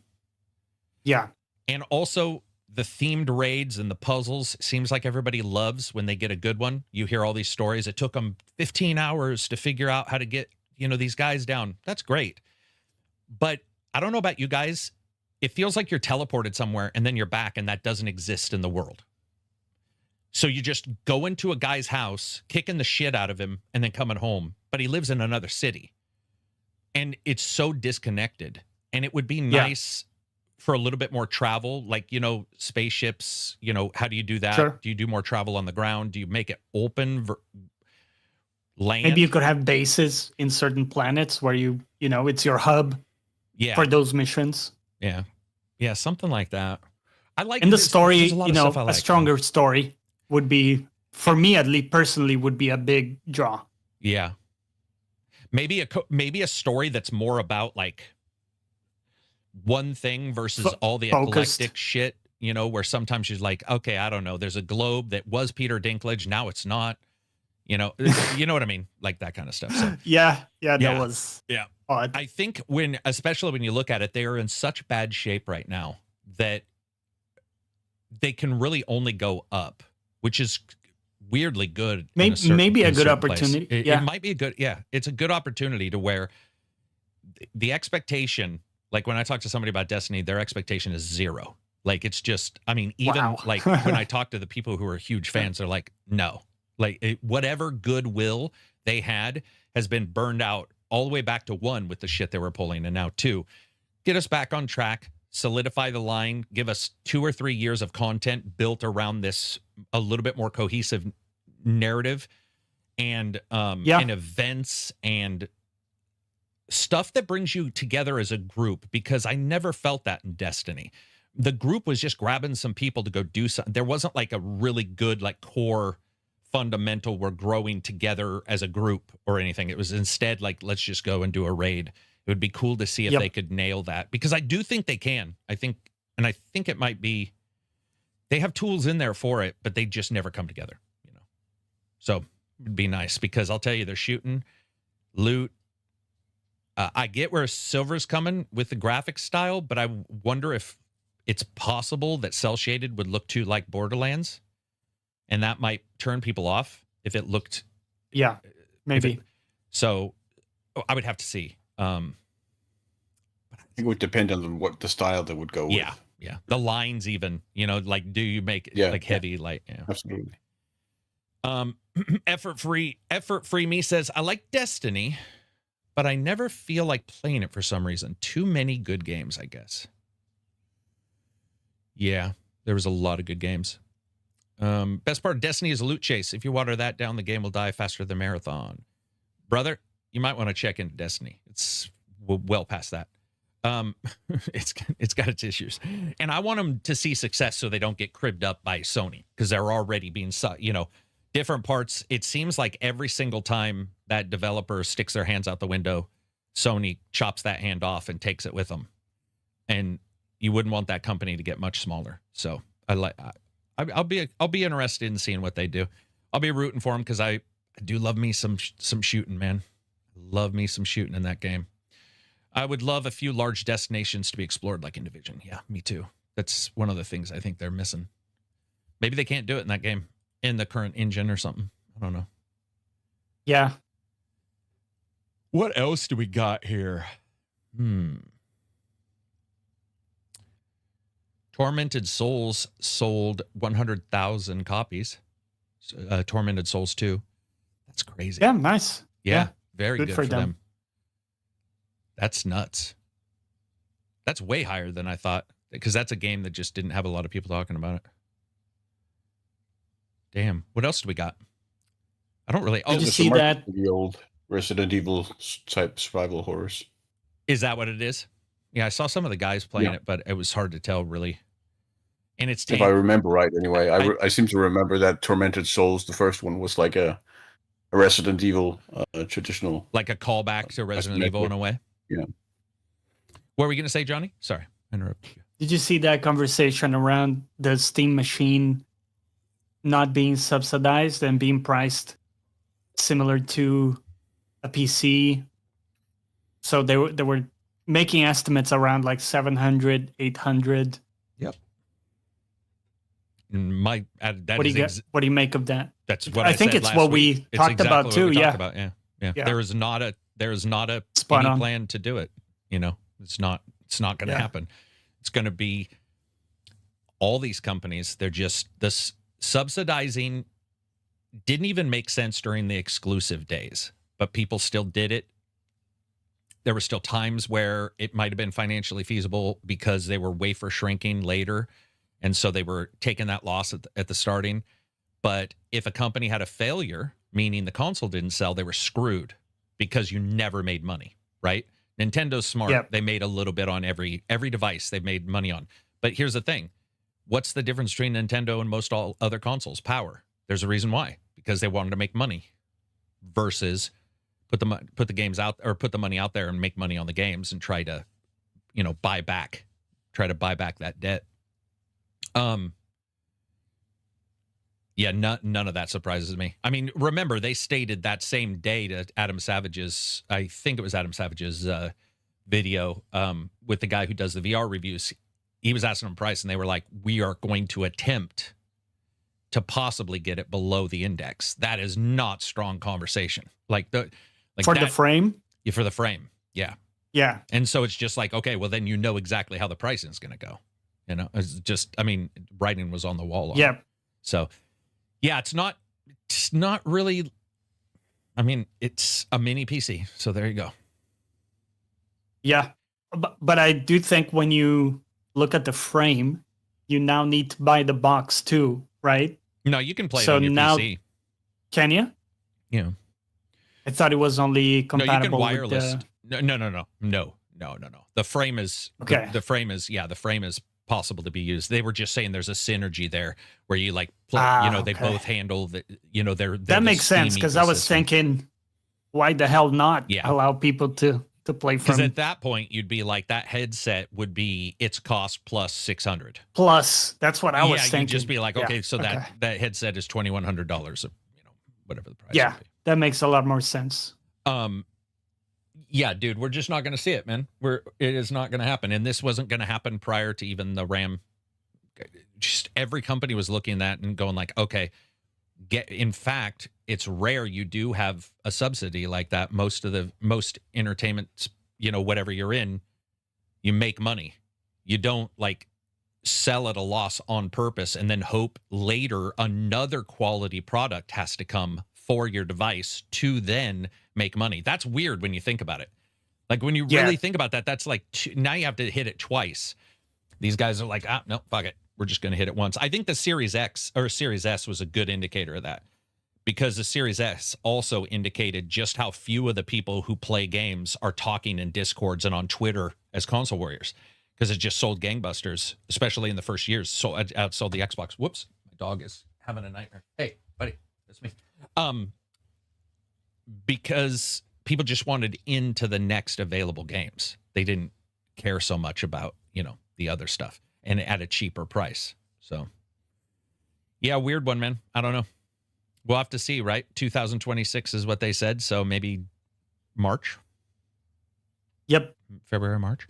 And if they do subsidy it, I would gladly I will eat that crow. I mean, I don't see how it would be possible, but it would be awesome to see them sell it at $299 or something. Be losing $300, but or more on the device, especially with RAM now. Because we'll have to see that next year for their production, because the way it's going. Your contracts usually aren't fulfilled longer than a year anyway. So you buy RAM at a certain year, and then after that, it's a new contract. That's why the rumor about NVIDIA no longer giving video card makers the VRAM with the card anymore is starting to happen. Ooh. And if that's true, that means the video card makers used to just go to NVIDIA, say, we want to put your card together, do our stuff, and ship it out. That's how it used to work. Now it sounds like NVIDIA is saying, we're going to give you the card, no VRAM. You then will go and have to do your own contracts for the VRAM so you can figure out the price. So the cost, everything. It's going to get real complicated, man. It's good. Yeah. It's good to have it's good to have bought in early. And the other thing that's really bad, weirdly enough, and I talked about this in the side podcast, it's going to cause a bunch of people to buy RAM right now. Guess what that means? Less RAM. More expensive next year. Right. Yeah. So if you're out there telling everybody to go buy it this year, and I'm not saying you shouldn't, I'm just saying those supplies aren't growing. So naturally, if it would go up, demand is also so if a new company decided to release a video card or something next year, it will be impacted by this year's purchases and the pulling the RAM, whether it be your CPU, GPU, whatever, any of that kind of stuff. Microprocessors are a big deal too. They're being hit because of tariffs. So, yep, it's a weird one, man. It's a weird time to be alive. I got my card. I'm very happy. I'm glad I did. I'm super happy about I just like solid with my card for a while, at least. I think that's the one good thing about the recent generations, whether it's AMD or NVIDIA. You are kind of served for a good number of years with any of these, even like 2000 series. You could get a really damn good card there that still will get you through several years. The big problem is ray tracing. That is, yeah. Because if it's not supported on a card, then you are in a different console group. That definitely for like AMD homies. And then even the fact that some DLSS SKUs are locked, depending on your, that could impact you in a big way. Yeah. Hopefully. Speaking of hardware, though, I did get a very cool fiber optic USB device cable, because fiber optic or cables are so short for USB, and I need one to go to the other side of the house for the office. And it was more expensive. Fiber optic HDMI is super cheap now. No reason to not get fiber optic, because it can travel the signal like 50 times farther than normal HDMI.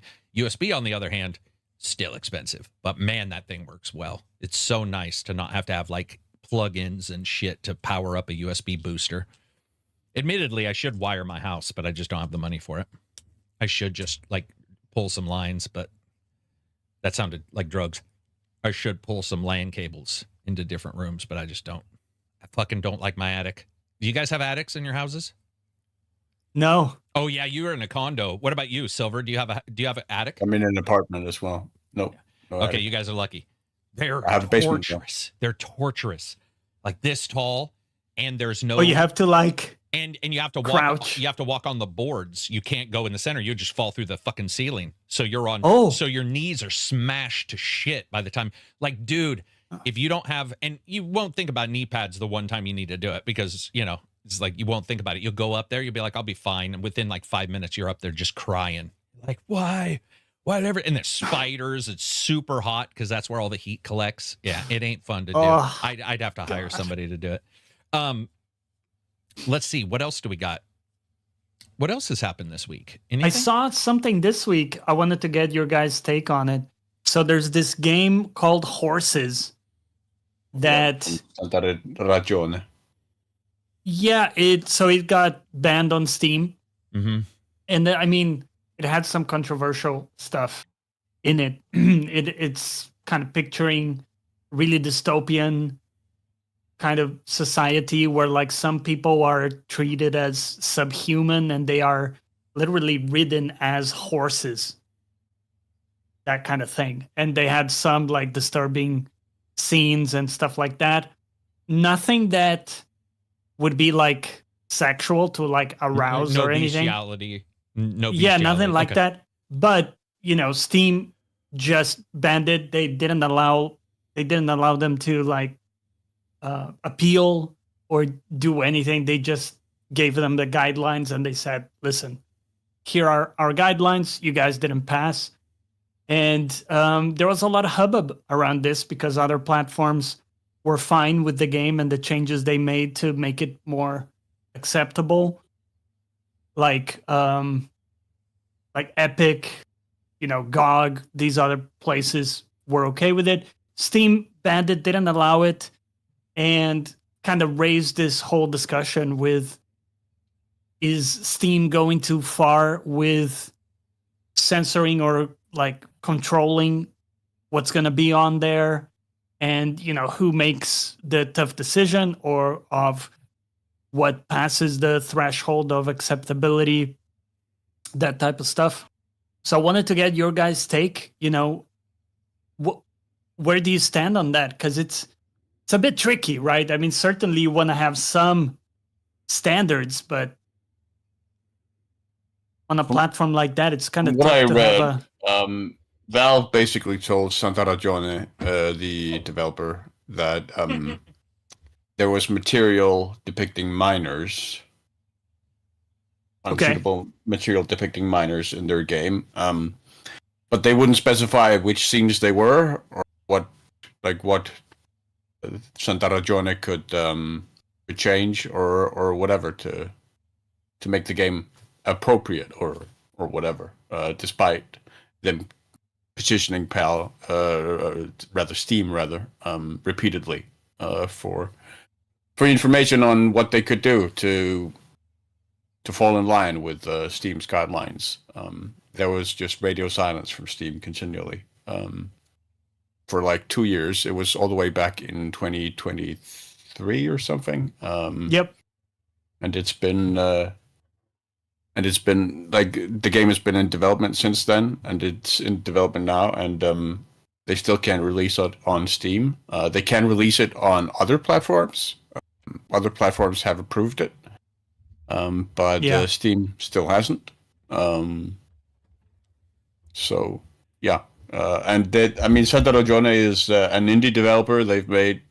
They're sort of known for making very experimental games that really sort of try the boundaries for what video games can be and some do. boundaries. And the stories they can tell, and what you can do with video games and systems. So yeah, it's been controversial. But what do you make of it? Where would you stand on that? Continue. I'm just fixing something here. continue. I think it's difficult to say as an outsider, just because I don't know that many of the specifics. I know the matter from the point of view of Santa Ragione. I've read their account, and it sounds incredibly frustrating. I mean, screaming into the void for like 2 years without any response from Valve, which sounds believable to me. Sure, yeah, absolutely. I would not be surprised if that's how it is at all. And these guidelines are often incredibly arbitrary. You know, where a game falls inside or outside of it. So it has to be incredibly frustrating. That's what I was trying to get to with, you know, who sets the line, right? And who decides where exactly you fall on one side or the other of the line. And then how can we make that objective and enforced in a consistent way, right? Because like you would have sometimes where one game passes and another one doesn't, and they may arguably have similar content. Sorry, I was trying to get my hand to appear in the screen. No my worries. dog got his legs caught in this green screen and tore it down right. Oh. And I was like, what the fuck is going on? He tried to leave with it. It was wrapped around his legs. He's a little clumsy. He's old. I thought I did see something. Not saying I'm right. I thought I did see something that Steam at one time had stated. We did talk to them at least once. I think I read that this morning, but it didn't sound like what data had been passed between them. But Steam's not going to want to tell them exactly, because they know somebody's going to minimax them, meaning somebody will come as close as possible to the rule and still get something accepted in. But I will say this, Steam has games where the main thumbnail is a giant dick and semen shooting out of it. So my assumption is whatever was going on in the game may not have been bestiality, but the minors thing, that's... So like porn, I have no issue with porn. In fact, I'm really creeped out by people who do. I'm saying as a thing, I understand that like some of it is done a certain way, blah, blah, blah. That's life, right? That is, humans are weird. But minors, you know, if there's any indication of, you know, minors doing anything, torture, whatever, you know, I'm just like... Yeah, Santa Ragione says there isn't. So if he's saying there's not, then my assumption is maybe it's somewhat like YouTube, where occasionally you get in trouble and you'll be like, hey, I need help. There's nothing bad. I did a finger gun with my hand or whatever, and the game or the algorithm thought it was a real gun I was holding, you know, whatever, something like that. But right. Steam, listen, I know people like Valve. I don't. Well, I do. I just don't like them better than anybody else. I think Valve has pulled the same shady shit as any other company, and they're not. Yeah, that's also why I wouldn't be surprised if it's true. I wouldn't be surprised either. And I also wouldn't be surprised that the developer lied to try to get their game on, because they were aiming for something anyway with that game. So they might be an auteur, you know, they might be an artiste, and they, you know. So, but it does suck. And I saw CD Projekt Red said that they could publish on theirs. Yeah. And not just theirs, but other platforms in general. True, but I'm saying CDPR went out of their way to say we have no clue why this wasn't allowed, and we're like giving them a special, I don't know what the term would be, like like a spotlight, like or a spotlight or something. Yeah. And I think they would check. I mean, I don't know. Maybe CDPR is like whatever, but can you imagine? Especially just like in light of the whole MasterCard. I don't. And Visa. Onslaught lately. Yeah. And the Visa MasterCard thing is even weirder because, well, that's a whole other ball game.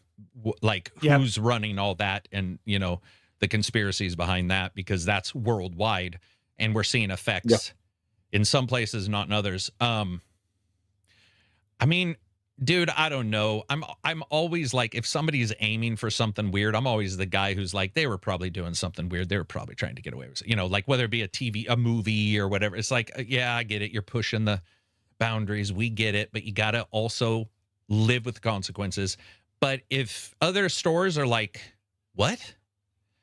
And Steam, the store that for years has done the craziest shit, are the ones saying Yep. no. It's confusing. It's Yes.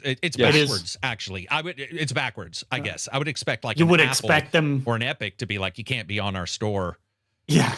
and Steam's Yeah, so absolutely. big that you can because Number nobody's of like gonna- hentai games and whatnot on Steam. Yeah, dude, Yeah.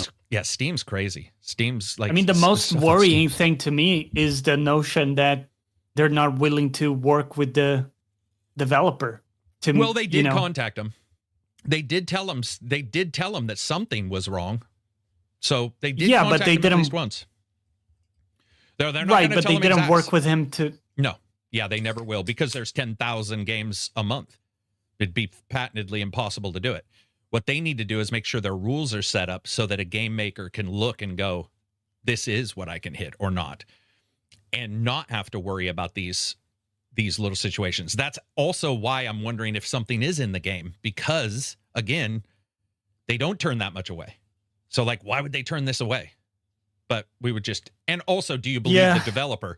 I'm not saying I don't believe the developer, but I don't think because they're an indie dev, they're a good guy or a good girl or 100% truthful. I'm not a big believer in that. I'm a believer in like, truth, facts. So we're going to get some playthroughs. And then that's what we'll know, right? When we get some playthroughs of this game, Yep. Then we'll see. then we'll see, and that will be. I get what you mean, A really good like 'Cause- indicator. because I know you've worked with this stuff, so you understand. Like, the scale would be maybe impossible for you to support every dev that's having this issue, right? Or like walk them through exactly, and like provide response after response and yada yada. But it strikes me so badly that they wouldn't try, like that there wouldn't be a process, even if it's a lengthy process, and maybe like it's queued and they can only get to you after a year. There's like whatever. Yeah. There should be some way, because it harkens back to me with the YouTube thing, like you said, where you're just blacklisted or your video is just picked up, and a lot of times there's no recourse. Well, again, somewhat true, but YouTube actually has some rules that you can read. Steam's is pretty. Steam's is pretty. And Steam has a history of letting. Yeah. So all I'm saying is that they did contact him at least once. I don't know past that, meaning, and they did state we had a lengthy discussion. I'm reading it now. They said we had a lengthy discussion. I don't know what that means. Lengthy could mean an email, right? And it wasn't from Gabe, I'm sure. What they need to do is they need to say, listen, look at all these other stores that are accepting it. Here's our game being played all the way through. And from that point on, then they can be a great cornerstone for one of two things. Don't try to fuck over and get something on somebody if it turns out to have questionable content. That'll be the bad example of this branching narrative. The second will be there isn't anything questionable, and now we can start to hold Valve accountable, because Valve is absolutely not held accountable for 90% of the shit they pull. People have let them get away with shit forever, and we know why. We know why. It's just the way it is. And I would like to see, once we get out of this, there will be people playing this on YouTube. It will happen, or it'll be on Rumble or whatever. And then you'll have people talking about it going, there isn't anything, or here is why maybe this came up. And I would like to see both sides of that. I would like to see a person playing it to look for that. And I would also like to see a person playing it who maybe doesn't know there's anything in there, and see their reaction if something pops up. Because maybe you got a CSR somehow who did have a reaction, who was like, whoa. But again, YouTube does have one positive, which is if I do have an issue with the CSR or whatever, you can always say, okay, I need you to escalate this farther. And they do. I've tested into that and got some help. When Total Biscuit was around, he helped me with that. But yeah, I don't know. It is the real questionable thing, guys, is that the pattern has been free access, not the reverse. So to see this one be pulled is why I'm like, And you know me, some questions. in no way, shape, or form am I going to back up Valve on shit. So like, I'm not like that. It must mean a lot if I'm sitting there going, I wonder if there's something in this game that like defending defending Valve. Yeah, no, definitely not defending them, but definitely giving them the option to Benefit prove of me the wrong doubt. on one. Prove me wrong one time. Yeah. I'd love to see their feet get held to the fire for a lot of real stuff, not this MasterCard Visa shit that we know is like driven outside of this, driven by typical social, constructs that we see. Pressures and But stuff. like for the stuff they do, the 30% that they take from devs is ridiculous. Ridiculous. Like that needs to be like, man, whenever I hear anybody being like, man, I support indie devs, blah, blah, blah, I'm buying it on Steam. I'm like, okay, man. Okay. Whatever. Yeah. I don't want to click another. I can get it in 3 places, but I'd have to click another shortcut. But I support the indie devs. And you're like, you fucking don't then, man. Get it on a store where that guy actually gets most of his actual profit. I hate that. Moving on from bad stuff, let's talk about good stuff. December's sort of light for games. Yeah. So is it a return to, is there any games you guys have on a list to return to? Let's not talk about backlogs so much because there's a billion games. Is there any games that you guys are returning to that you've either played a little bit, played a bunch and want to go back to? Is there anything coming like that? There's the new DLC for Warhammer 3, Tides of Torment on December 4th. Oh, damn. Okay, cool. December 4th. So what's that? Yeah. What's that race? At a race?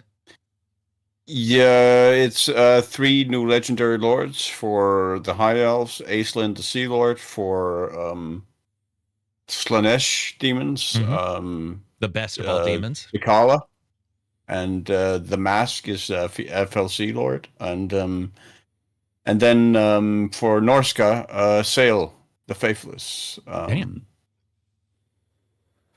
What are they doing for anything else? Are they doing a race, or is this more of just? Yeah, they're doing like race reworks of all 3 races. So they're all getting new content that's free actually, on top of like the new units and whatnot and campaign revamps. So, damn, that's very cool. What about you, Johnny? Any return to games? I'm returning to Hades 2. That's a really good one. Really nice to play. And Outer Worlds too. Kind of took a break from it because I wasn't in the right mind space for like a story thing. But now I'm going to have a couple weeks of holiday in a little bit. So I'll definitely jump into that. Also, the Louisiana DLC is releasing for American Truck Simulator on December 4th as well. Yeah, I saw that. Been getting into Sims lately too. Not race or not playing them. I'm not pulling the fucking steering wheel out for like anything. But it's covered with a bunch of fucking stuff. But I was watching a guy with a simulator with the full curved front screen, side screens, inside, all looking like a rally car. Big old what do you call it? Big old oh, nice. Steer the gear, what gear you're in, a big LED that was like 5, right. 4th gear, 3rd gear, that kind of thing. And it just looked, dude, it looked so good. It looked so fucking good, man. I mean, it made me go, yeah, maybe I should get one of those. Yeah, I'd be divorced in a week. There's no, dude, this guy's got to have his own, it's full room of his, but man, and he's wearing a helmet. Fully refurbished garage or something. Yeah, he's got a fully refurbished. Yeah, but it was awesome. It was a very cool setup, and it looked like a car. I don't know how he did it, but he actually put the fucking supports, between the window and the windshield. He had everything, and it really looked like a car. Like it wouldn't have surprised me had he just got a jalopy that like had been chopped in half because it was totaled, and he had just cleaned it up and taken the frame and put it in his house. Like that's how just ace that thing was. It looks so it's fun. Really so sad EA killed the WRC. And Dirt, right? Series. Didn't Dirt get killed? Dirt Rally? Well, it's EA's WRC, which was kind of the evolution of Dirt. Oh, was it? Yeah. I mean, I like WRC, but I like Dirt more. I like Dirt Rally 1 and 2 a lot. But I like WRC. I've owned them all other than this last one, and I've enjoyed them. Well, I mean, give and take. But I should differentiate. WRC was a different series. Developed by different developers that were hired by the FIA themselves, EA's WRC was EA hiring Codemasters to take over the license. Gotcha. But long story And short, basically- Dirt is gone. And basically turning Dirt into EA's Yeah. WRC. I see. So Okay. it was kind of Dirt 3, but it's called EA's WRC. Okay. Good to know. Yeah, because I liked those games. So yeah, racing's not in anymore, man. I mean, it is in like the tangential thing, but it just doesn't have the support right now. PC's got some support, but remember when it used to be like your console would come out and there'd be that, be a Forza or GT. They're just not. They're not capped. I don't know why. They're just. I guess game goes in cycles. Gaming goes in cycles. Like fighting games are starting to come back. So, that's nice because fighting games haven't been in for a while. I mean, the typical ones will always be in. Street Fighter, whatever. But I'm just experimental ones or what have you. In fact, there's the what is that? Invincible is coming out, which looks rough. Man, the game's animation looks questionable at best. I don't know what to think of that game. Man, did you see that one, Johnny? Because are you an Invincible fan? No. Okay, couldn't remember if you were. I saw the first season. That's it. It was a pretty good pretty good show. I mean, Yeah. Didn't like completely capture me or anything. But meanwhile, AC Evo is still in early access, but the devs decided to release a new game, AC Rally. Yeah, AC Rally looks good, but I haven't got a chance to play it. I haven't checked out the other one either. I own it. I own all of those. It just, you know how it is, man. It's like at some point you're just like, fuck, I don't want to pull my steering wheel out. And then if you don't pull your steering wheel out, you're racing with your little gamepad and you're like, I'm never as good as I should be.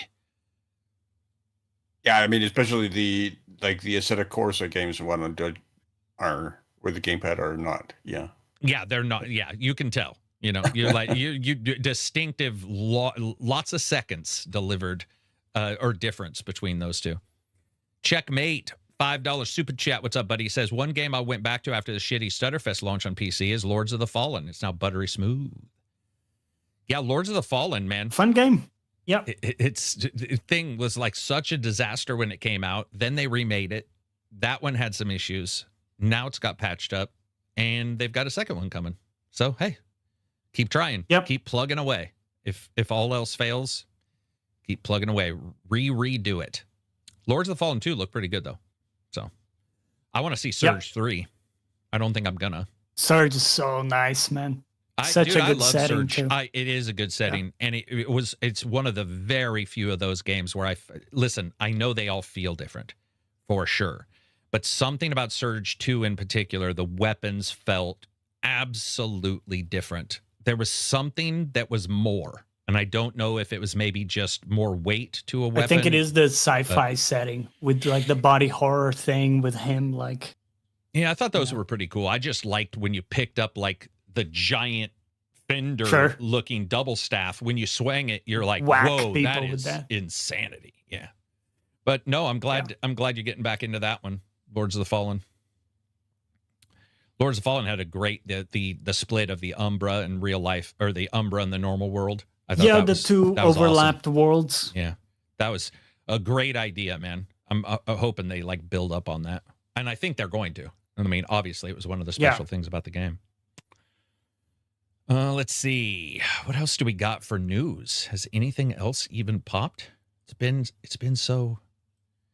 Yeah, no, not really. Cantanker Art has a podcast question on the Discord. Oh, what is it? Hope I'm not too late. Since the birth of my daughter a couple of months ago, I have found myself with less and less time to game. When I do, it's usually with her asleep in my arms. As such, turn-based and Telltale-style narrative games have become my go-to genres, as I can easily pause and step away if needed. I have recently gone through Dispatch, XCOM 2, War Tales, Baldur's Gate 3, and Crusader Kings 3. What recommendations would you guys have to fit that bill on PC?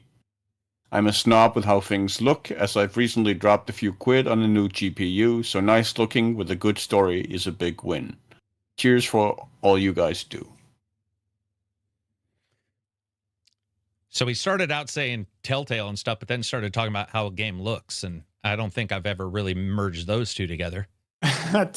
Like Yeah, I mean, I don't often say like a Telltale game is necessary, and then the games he played were all over the map.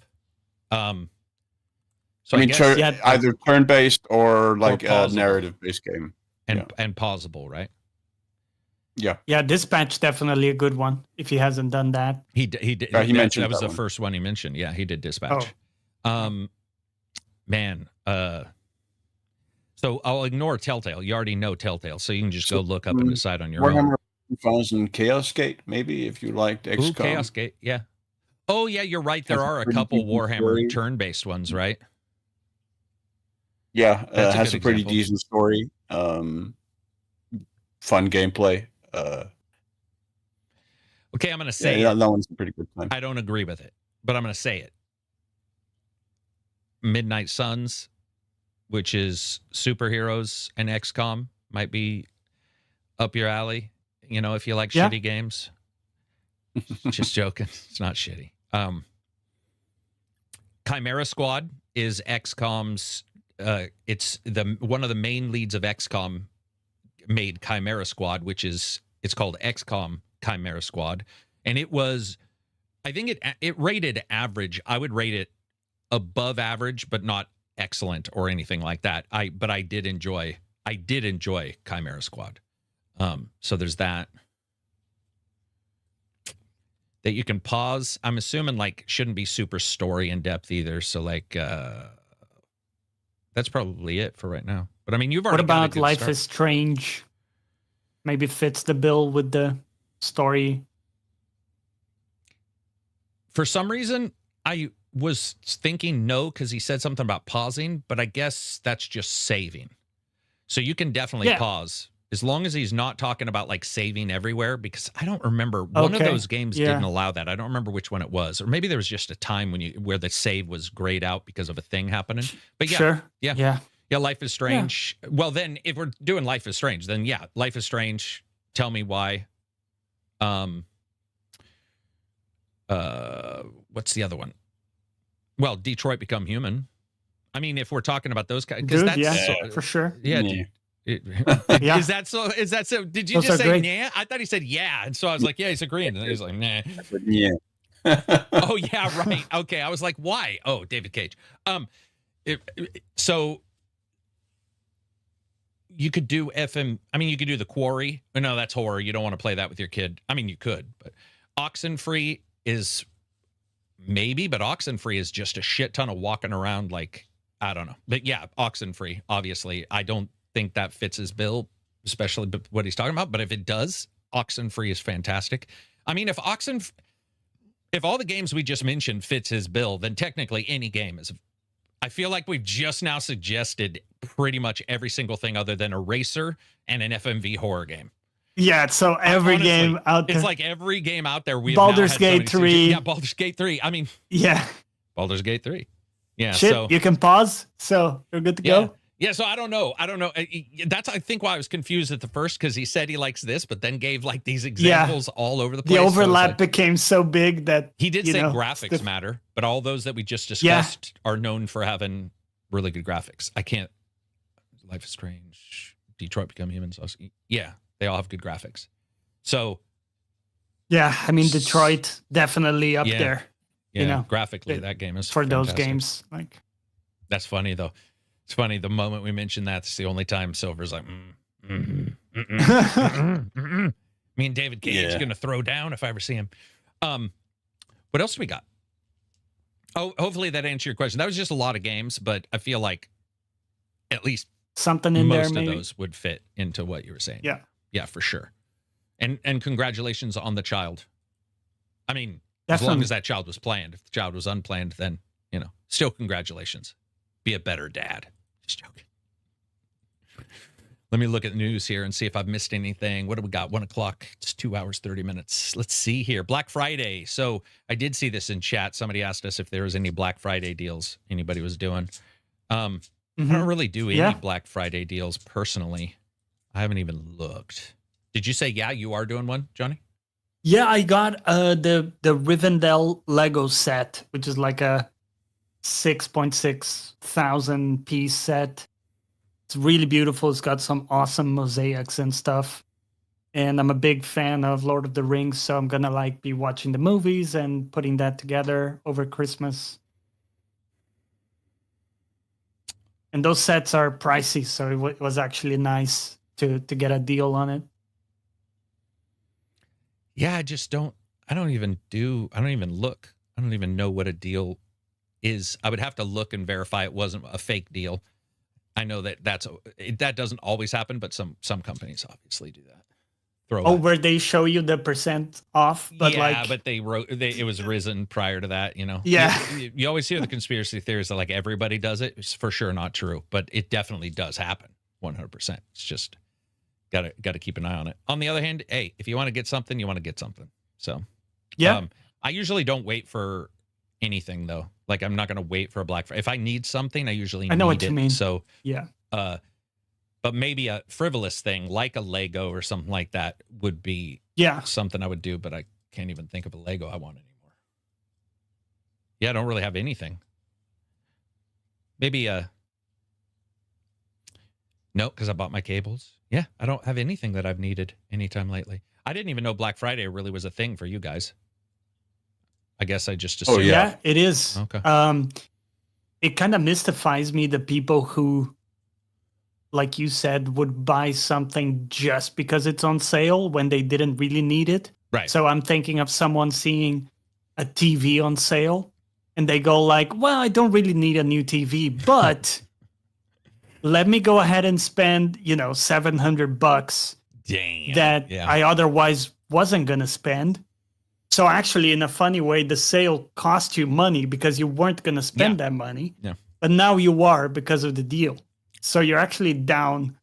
Honestly, that's how I money. work. Is if I need something, I'll look for deals. For sure. For everything. Pretty much everything. I'm always looking at price. But I don't wait for a deal because I'm under the assumption that I probably need it right away. You know, things that I want are weird anyway. It's usually a game, and we all know when those come out.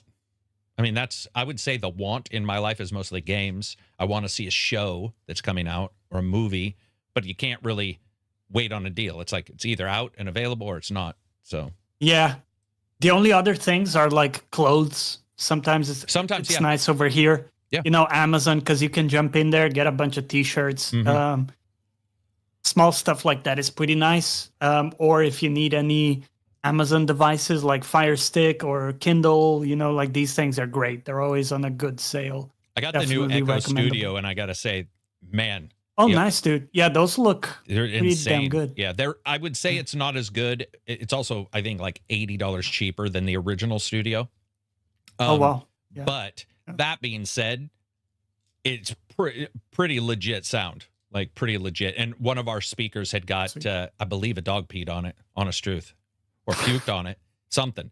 But it got shorted out. So I was like, when they popped up, I was like, you know what? I think I'm going to grab the new one. And yeah, really adore the sound on those. Home systems, not theaters for your PC. Not I'm not talking about right now about speakers beside your computer. But like home listening studio speakers like that have jumped up in quality so far, man. Like the little one room, one speaker systems. I mean, you get them and you're just like, what the fuck? Because I lived in the day when your home theater had a 12-inch speaker on each side, plus an 8, maybe a couple tweeters. And now we've got to the point to where you can still get that, of course. But if you don't want to, you can get these small speakers, and they've just... Or one of those bars, like the TV bars are pretty good, too. Let's see. Use an AI to look for current promo codes and whatnot has made looking for deals easier.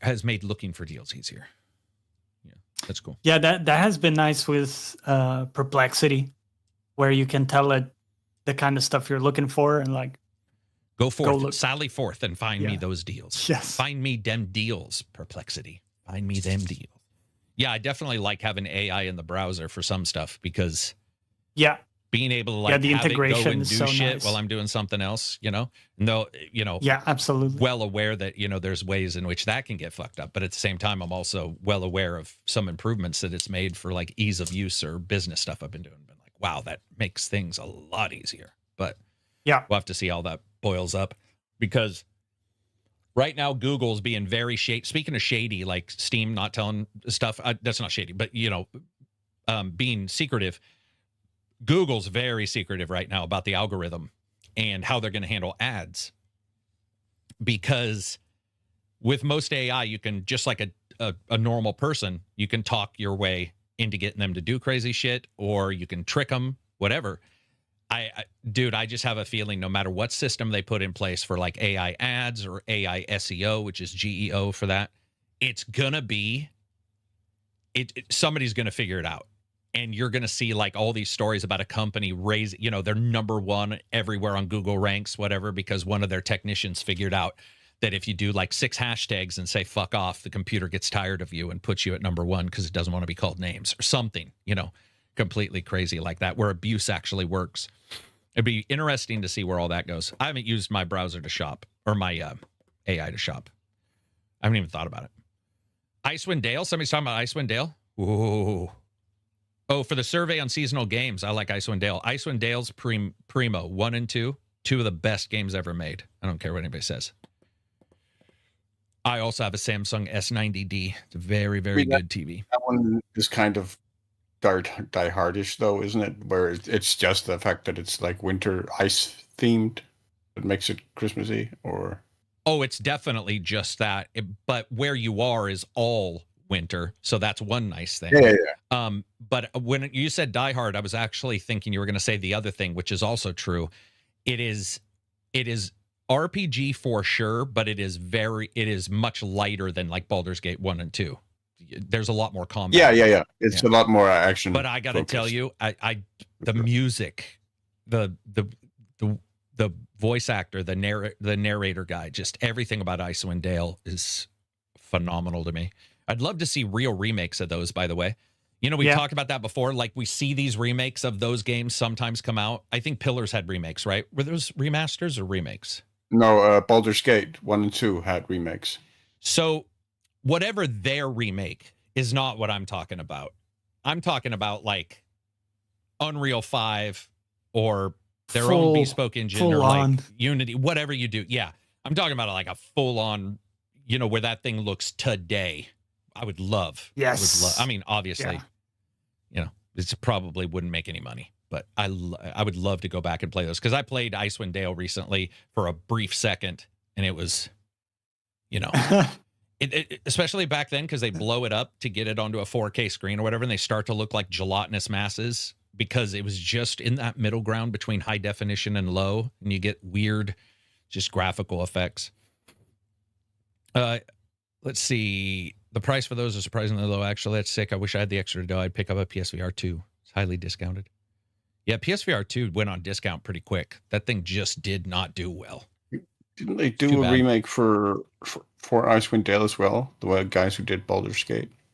I don't know, but it wouldn't be my version. So if it was, I probably ignored it. But it might have been like their version of the remakes, which I feel is really just porting it, and like, does it work? It was Beamdog, I think. Yeah. Because I think Beamdog is the one who took over the Google ports as well, the Google Play. Yeah, Icewind Dale Enhanced Edition is what it's called. Is it Beamdog? Does it say? I feel like it's Beamdog. Yeah. It's Overhaul Games, division of Beamdog, yeah. No harm to that. If anybody likes it, that's great. It's just I've played it enough. I'd like to see it. I would love to see in the future AI that can upscale, but not just upscale. Oh, like, where you could be like, hey, how you have make me this in UE5. Yeah, because right now you have some people testing like rendered 3D of worlds. And I'm like, okay, that's great and everything. But what about just letting me grab the old game and say, can you step this up in some way and have it like over the top? Even if it doesn't work well, I would love to see the attempt, just to see like what it could do in the future. That'd be fun. I'm playing the Avatar DLC Avatar DLC. Forgot that's coming out. Third person. Third person, right? Anything else? Any cool stuff? Any new shows, music, movies? There's a show. There's another. Go for it. Brilliant Italian show. Okay, brilliant and Italian don't go together, but whatever. I'm just joking. Go ahead. What is it? Called Mussolini, il figlio del secolo. Mussolini, the son of the century. Mhm. A historical show about Mussolini and the rise of Mussolini in fascist Italy. Really incredible show with an incredible central performance. It's very anachronistic in that it uses a lot of fourth wall breaks where Mussolini speaks directly to the camera as he Really? tells the story.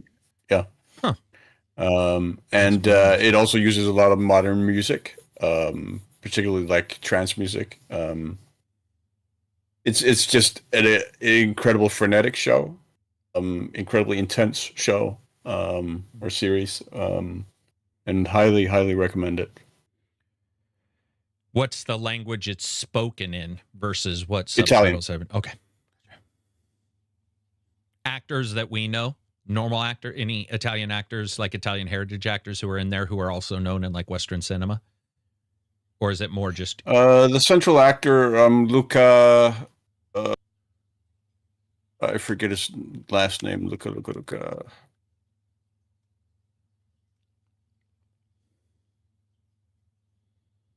Let me just look him up. Sorry. no? Oh, it's no worries at all. Luca Marinelli. And he's It's been in like reasonably American stuff recently, or somewhat well known. Let me just look up his. I can watch those kind of films occasionally, especially if I'm in the mood, but it's going to sound really weird. I need at least one actor I know. Yeah, like a hook or something yeah. to latch onto. Yeah.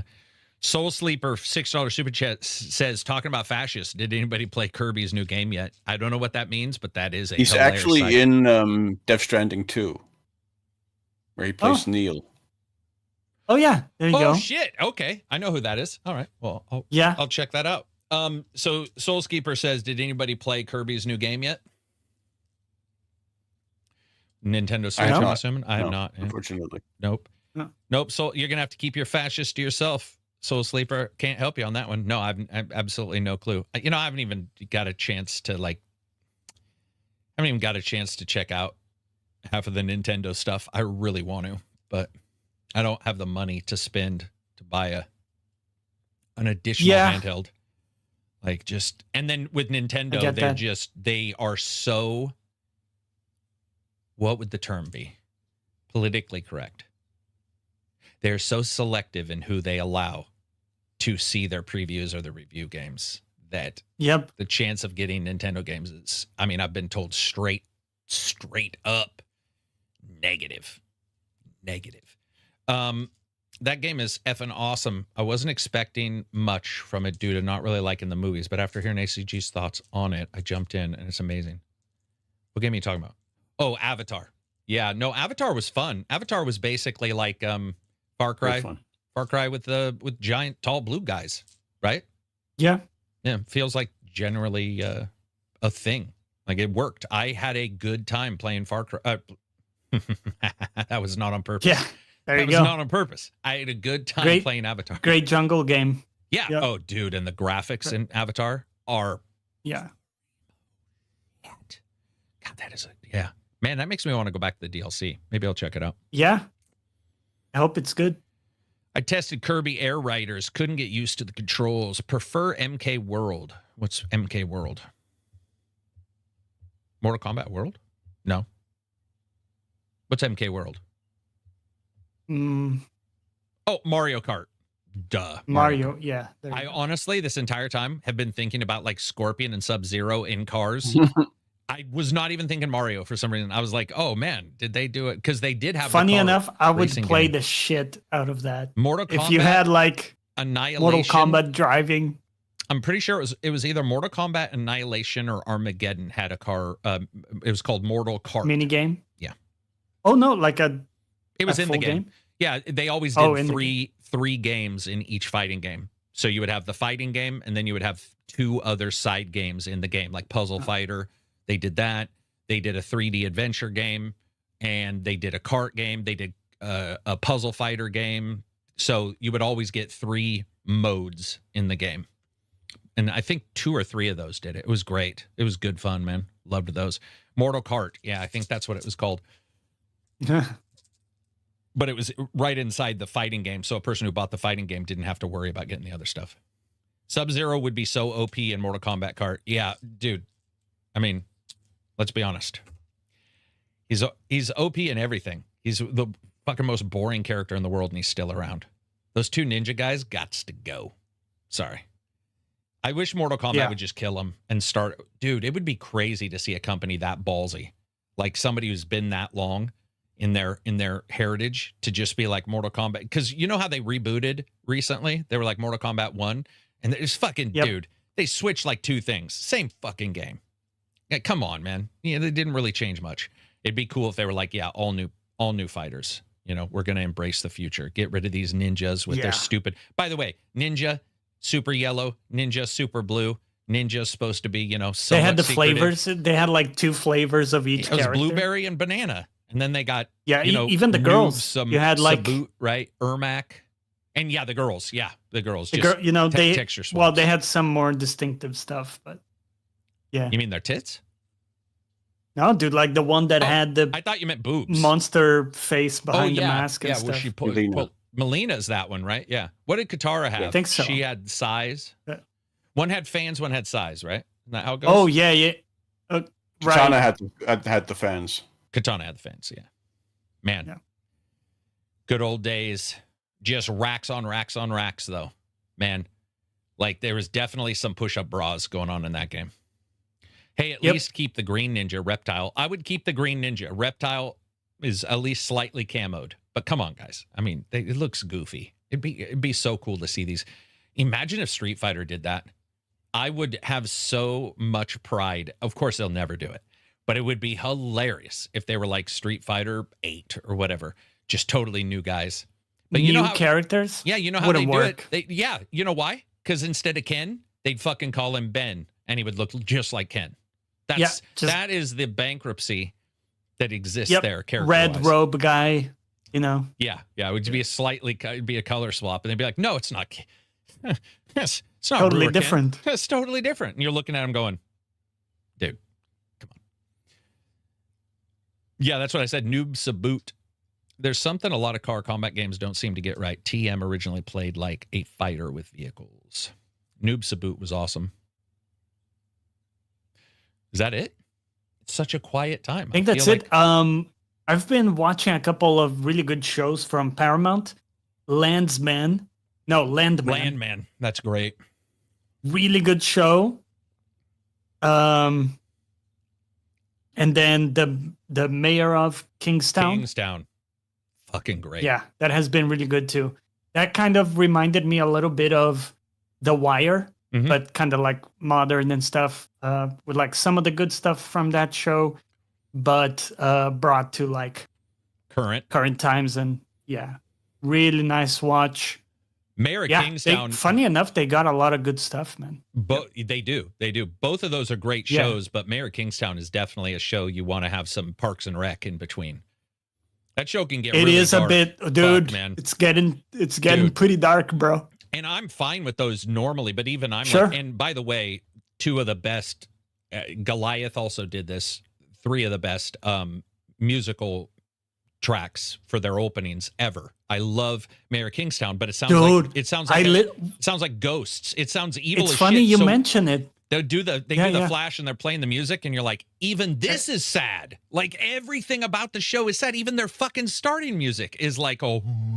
But I listen to those every time, man, and it's kind of rare for me. I often skip for other shows, but those are just so great. Man. Saints or Sons of Anarchy and Goliath. We just rewatched Goliath. Yeah. My wife was like, "Don't you dare skip the start." I'm like, I'm not gonna, man. Goliath's music is fucking wicked. Whoever is doing the starting music to shows, even if I don't like the show, I feel it's stepped up so dramatically. I think so. Because it feels like every show I see now, I'm like, God damn, man, they're nailing the feeling of the. I don't know how to describe it. There's something about those main, like they don't even sometimes reflect the show, but there's something about them that just fits. No, they're just like moody and thematic or something. I don't know. It's just was awesome. Yeah, it's Longmire's awesome. 100%. Yeah. Tulsa King, another Tulsa one King's I've good. been watching. They're great. Yeah, Tulsa King would be my Yeah. least favorite out of all of them, even though I like Stallone. I would say so. I haven't finished it yet, but I did enjoy what I it's good. saw of it. It's good. Yeah, it's good. Yeah, it's nice. It's nice Only- to have those. Watched one episode of Landman, sadly, and it wasn't for me. So that's what I was getting to right before we were talking about Tulsa. Landman, okay, listen. Goliath is about 8,000 billion gillion times better than Landman. But I like Billy Bob Thornton, so I decided to watch Landman. Landman is very tangential and not mysterious. Goliath, you never knew what was going. You did know what was going on, but you were trying to figure like puzzles out. You know, who's doing this and what are they going to try? Landman is like, this guy's doing this guy's doing that. It's a much easier watch, but it's also, it doesn't grab me as much. I like it, and I'm gonna watch it all. You know, I enjoy it, but it's I don't have the angst to watch it, I guess. Like, I think there's another episode I've missed, and we're gonna watch it. I like it, but there's something about it that's 1, 2, 3. It's very one. Like, you can sort of guess what's gonna happen. Even his wife in it, I thought there was gonna be like, I don't know. I guess because I'd watched the other shows, I thought she was gonna be homicidal, or there was gonna be something weird, and instead she's just a Texas overachiever wife. Yep. You know, kind of thing. And you're like, okay. There's no real surprise there, though. So there's not a lot of surprise in Landman. I could see you not liking a Silver. It's not. It's hard to describe. I watch it more for Billy Bob. Mostly, I found the dialogue incredibly cringy. It is. Yeah, it is. Especially his wife. I like that because I do like to pretend Texans sound like that. They don't sound as bad as these guys are portraying them to sound. But do you know who I like in it, Silver? I like the guy who played in Chronicles of Riddick as the main bad guy. He's in Landman as the financial expert. He's Carl Urban. No. He's the he's the old guy from. He's the one. He was the main guy that Carl Urban wanted to kill. Oh, he's in a bunch of movies. I can't remember his name. So he's the financial guy. He barely has any lines. I'm literally watching it for him. He'll show up and say something about the daughter walking around, you know, almost nude. Yeah. He'll say a one-liner. I found it really entertaining. I like him. It is yeah, entertaining. It is. It's just not. It's not like whatever the other ones are. It's not gonna change the world, but it's a really nice watch. I also need to watch that one that starts with a P. It's Apple. It's the supernatural one, or the weird. That new one from the makers of I don't know. Better Call Saul, Breaking Bad, I think. Really? No? Oh wow. I don't know. I couldn't even tell you. I know it starts with a P. It has like a yellow. That's Silo. Background. That sounds like Silo to me. Okay, I'm definitely not talking about Silo. I did not like that show. That new one. It's like a new one that dropped. It starts with a P, and it's about a lady like going to waking up or something. I've seen something about it, and like the entire world is super nice or something, and she's trying to figure out what the cause of it is. Damn it, I can't remember what it's called. I don't track Apple stuff though at all. Apple shit is fucking terrifying. I'll come back to slow. It's called Pluribus. Pluribus. Thank you. E pluribus unum. Yeah. Okay. Dude, I was Perplexity, Pendulum. Yeah, that's a hard name, though. I had to look it up. Maybe I didn't say that. Yeah, so Pluribus. Yeah, dude, Apple has really done such a good job of making me not want to turn on their channel. Like, yeah, I was going to say, like, Silo, people are mentioning it. I liked it a lot initially. Oh, and it just, it's very slow. It's like that Invasion one, I think, where there was like no invasion for a while, and I was like, "Dude, kill me now! This is fucking so slow." And by the way, I like slow stuff, so like it's glacial. I mean, just like, oh my god. Yeah. But admittedly, it's good. Like afternoon, you want to watch one episode. They're very high quality for sure. Very high quality. Yeah, 100%. Like even Severance, I'm not a big fan at all. Yeah, but I absolutely that thing is high quality. And I watched a behind the scenes filming of how they did one scene where one of the guys runs around and He's Oh, like yeah, in a trap right. or in a maze of hallways, and they showed the footage of how they filmed it. I was like, dude, that's fucking wicked. Super smart way of film. Like that kind of stuff really interested me. I was like, they're doing good stuff on that show. Yeah. Even I don't care if I don't like it. Like I can still appreciate it and go, that Yeah, I mean the cinematography and stuff has been fantastic. incredible. Yeah. Yeah. I'll probably watch it maybe later because I love SCP stuff, paranormal stuff, liminal spaces stuff, organizations with questionable motives. I like that stuff. I just, for whatever reason, Apple makes everything twice as long as it needs to be.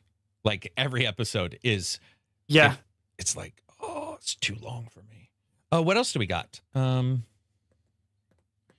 was trying to think if I was watching, like, trying to branch out and watch something new. Oh, dude. I've been into Simon stuff even more now because Simon Whistler, because he just has so many channels, side projects and all that stuff. I got Void into it, got a bunch of people in the chat. And so now we'll go into voice chat and we'll just be like, dude, did you watch that one? They're so good. It's funny too, because he's one of the very few guys who's open that he doesn't write the stuff. You'll see YouTubers pretending they don't have fucking, what do you call it in front of them? Teleprompters, right? They'll be like, blah, blah, blah. And you can just see the one he does about intelligence services. What is it, a channel or is it a single episode? It's a channel. It's a channel. I don't know. About spy stuff and intelligence services and secret. I feel like I've seen them all. I feel like I have all of his channels subscribed, but if I missed one, I'll be happy because not only do I watch them all, I'll rewatch them without any hesitation. Like let me see if I can dig it up. 100 funny military facts or something is just crazy shit. Like they're some of the best. I would say it's replaced. Well, I still watch Kyle Hill, but Simon's put out so many videos that it's just, I mean, there's obviously, I would say probably 4,000 videos across all the channels maybe or something like that. Like that guy's probably recording 3 or 4 videos a day. I'm assuming. Oh, okay. I know this guy. I just didn't know the name. But I've seen so much stuff from. I subscribe to every one of his channels. I'm like, his channel is called Spy Channel is called Into the Shadows. I do have it. No, I do have Into the Shadows. Yeah, I subscribed. have it too. Yeah, I've got some. Funny enough, I have it too. There you go. Because Brain Blaze is one. And the one I like is Decoding the Unknown, where somebody else writes it and he says, okay, this is like Jane, she wrote this, it'll be about Chupacabra or whatever, and his anger at it always being aliens or something, and being like, it's not fucking it's a dog, or it's not Chupacabra, it's a dog with mange. And I like that because he's reacting directly to what the person wrote and asked them to write it and verified that it was okay. Like it's a really good idea for a channel when right now we have these really high produced ones that no one can compete with. You get Veritasium, who I love, right? I'll watch Veritasium. But their production value is, it's something that you could never attain. Kyle Hill's right in the middle. He'll still use crappy green screen on purpose and stuff. And I like that sort of the middle ground. And then Simon's is a step down. He's a well-dressed guy in a fake stage.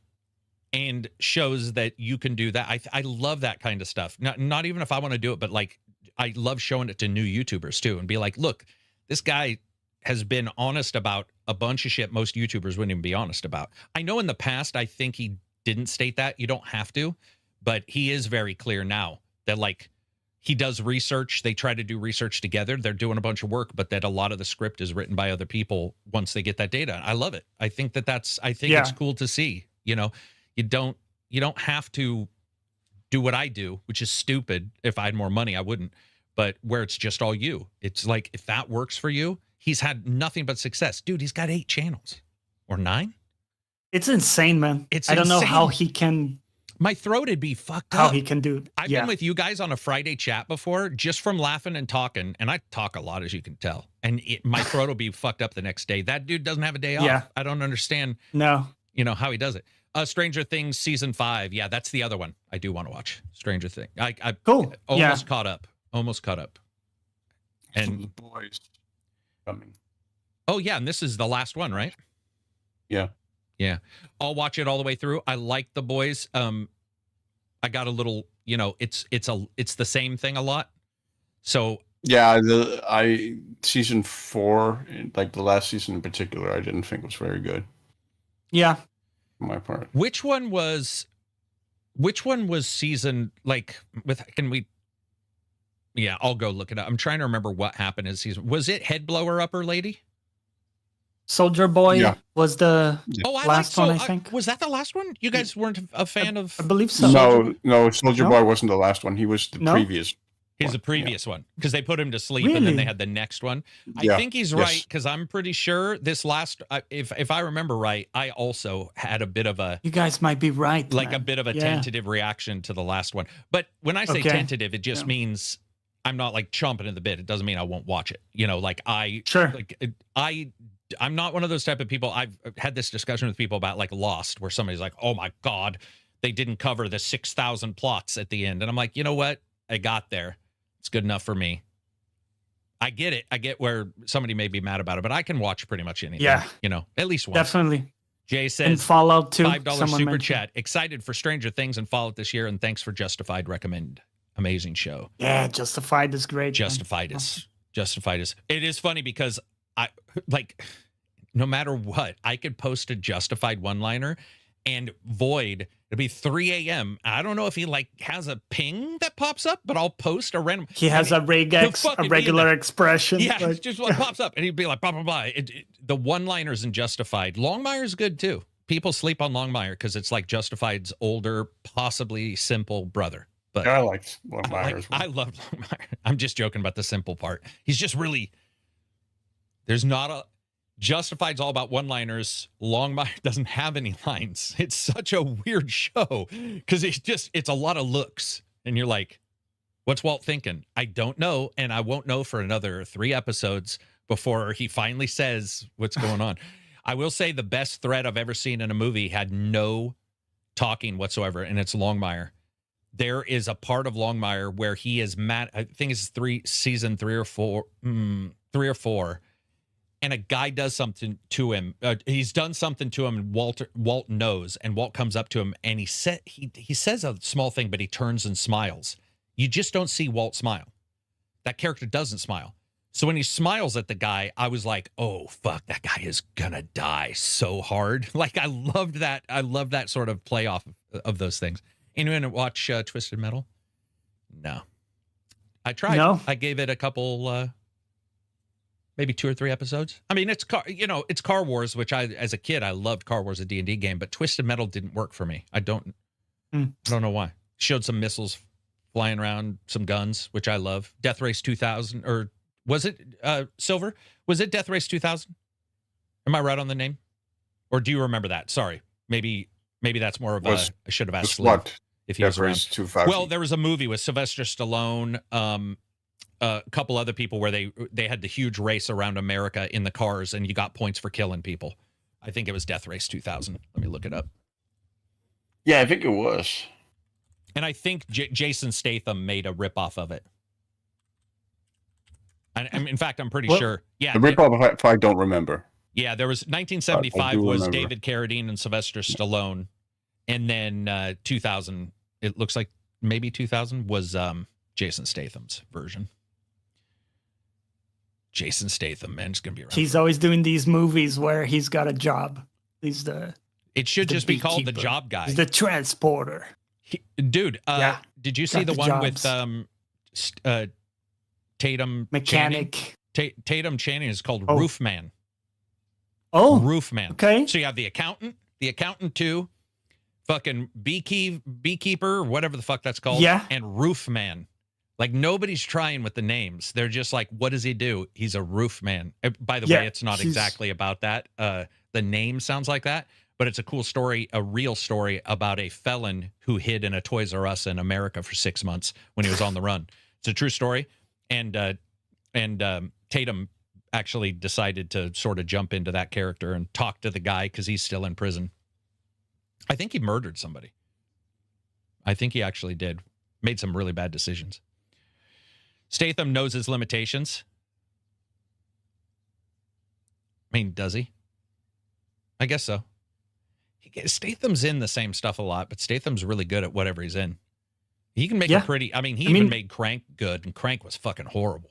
As Yeah. a movie, Crank was horrible. Like it really was. It was dumb, but I mean, it's Statham. But only works with him. It only like works with that's him. the only way. Yeah. Yeah. Yeah. That's the thing. If you find you're that good at one thing, just like we were talking about, what's that guy? I'm blanking on his name again. The YouTube guy we were talking about. Simon Whistler. Simon, thank you.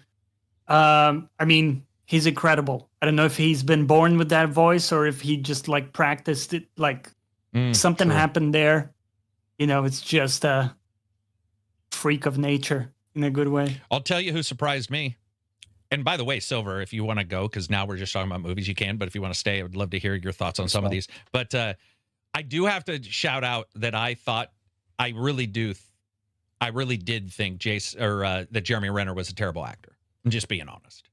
I don't like him in almost anything. From like Avengers and stuff? No, or? prior to that, I even watched him in the one where he's the FBI guy up in the north when the native girl gets raped, and Winter City or something. It's also by Taylor Sheridan, by the way. A pretty good movie, really sad, typical Taylor Sheridan kind of shit, right? But Mayor of Kingstown, that guy is a superhero. Like, dude, the fact that he filmed that after being crushed by a fucking truck.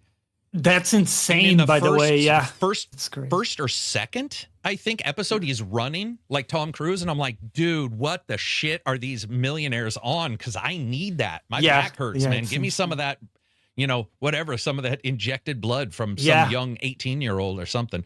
But have you seen the time where he shows up because the drug dealer keeps calling him and he shows up with the tear gas? Have you seen that episode yet? Yes, it was. That is the funniest fucking episode.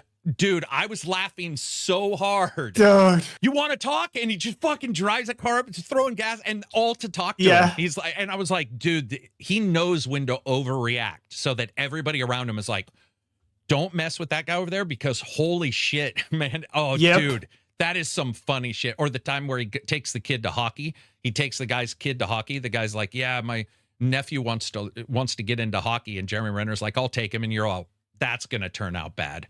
That's just going to turn out bad. He is a badass, man. That's such a great show. Yeah. Now I want to go back and watch that, even though I'm fucking actually just finished rewatching it. Powder Keg says... he was decent in The Assassination of Jesse James by the coward Robert Ford. I thought he was decent in Hurt Locker as well. Yeah.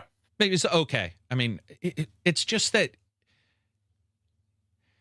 I thought he was decent in the ripoff of Bourne as well. Weirdly enough, I might be one of the few people in the world who sort of liked Bourne with him in it. I'm not saying I disliked Matt Damon. I'm just saying I liked him. I thought he did a pretty good job. Oh, Arrival. Shit, that's fair. Yeah. True, he was good in that, actually. He was good in that. Yeah. He was good in that. I take it back. Yeah, I have. Yeah, he was good. Yeah, when he was talking about being able to see his own eyeball when he got crushed by the car, I was like, dude, it was such an insane story to hear what he went through. Yeah, that was a gnarly one, man. That was it was gnarly. It's unfortunate because he's going to be in pain forever. Wind River, thank you. Or no. Wind River. There's a Sean Penn movie where Sean Penn's daughter is murdered and a bunch of detectives are investigating it. And it has Misty River. Oh, dude, yes. I like a thriller from the 90s. Mystic River is the one with Tim Robbins and with Susan Sarandon's ex, right? The guy from Tim Robbins, Shawshank.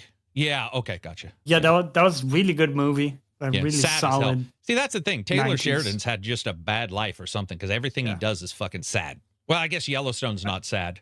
Mystic River wasn't Sheridan, though, was it? Oh, I thought Mystic River was Sheridan. No, I think it was. Are you sure? I thought, okay. Because that was pretty a sad one.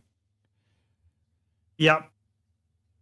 I think it was Dennis Lehane or something who wrote the novel that it was based on. Not sure who wrote the script. Natasha. Who the fuck is Natasha? They're talking about Natasha. Hurt Locker. Natasha. Natasha Lyonne. Is that they can't?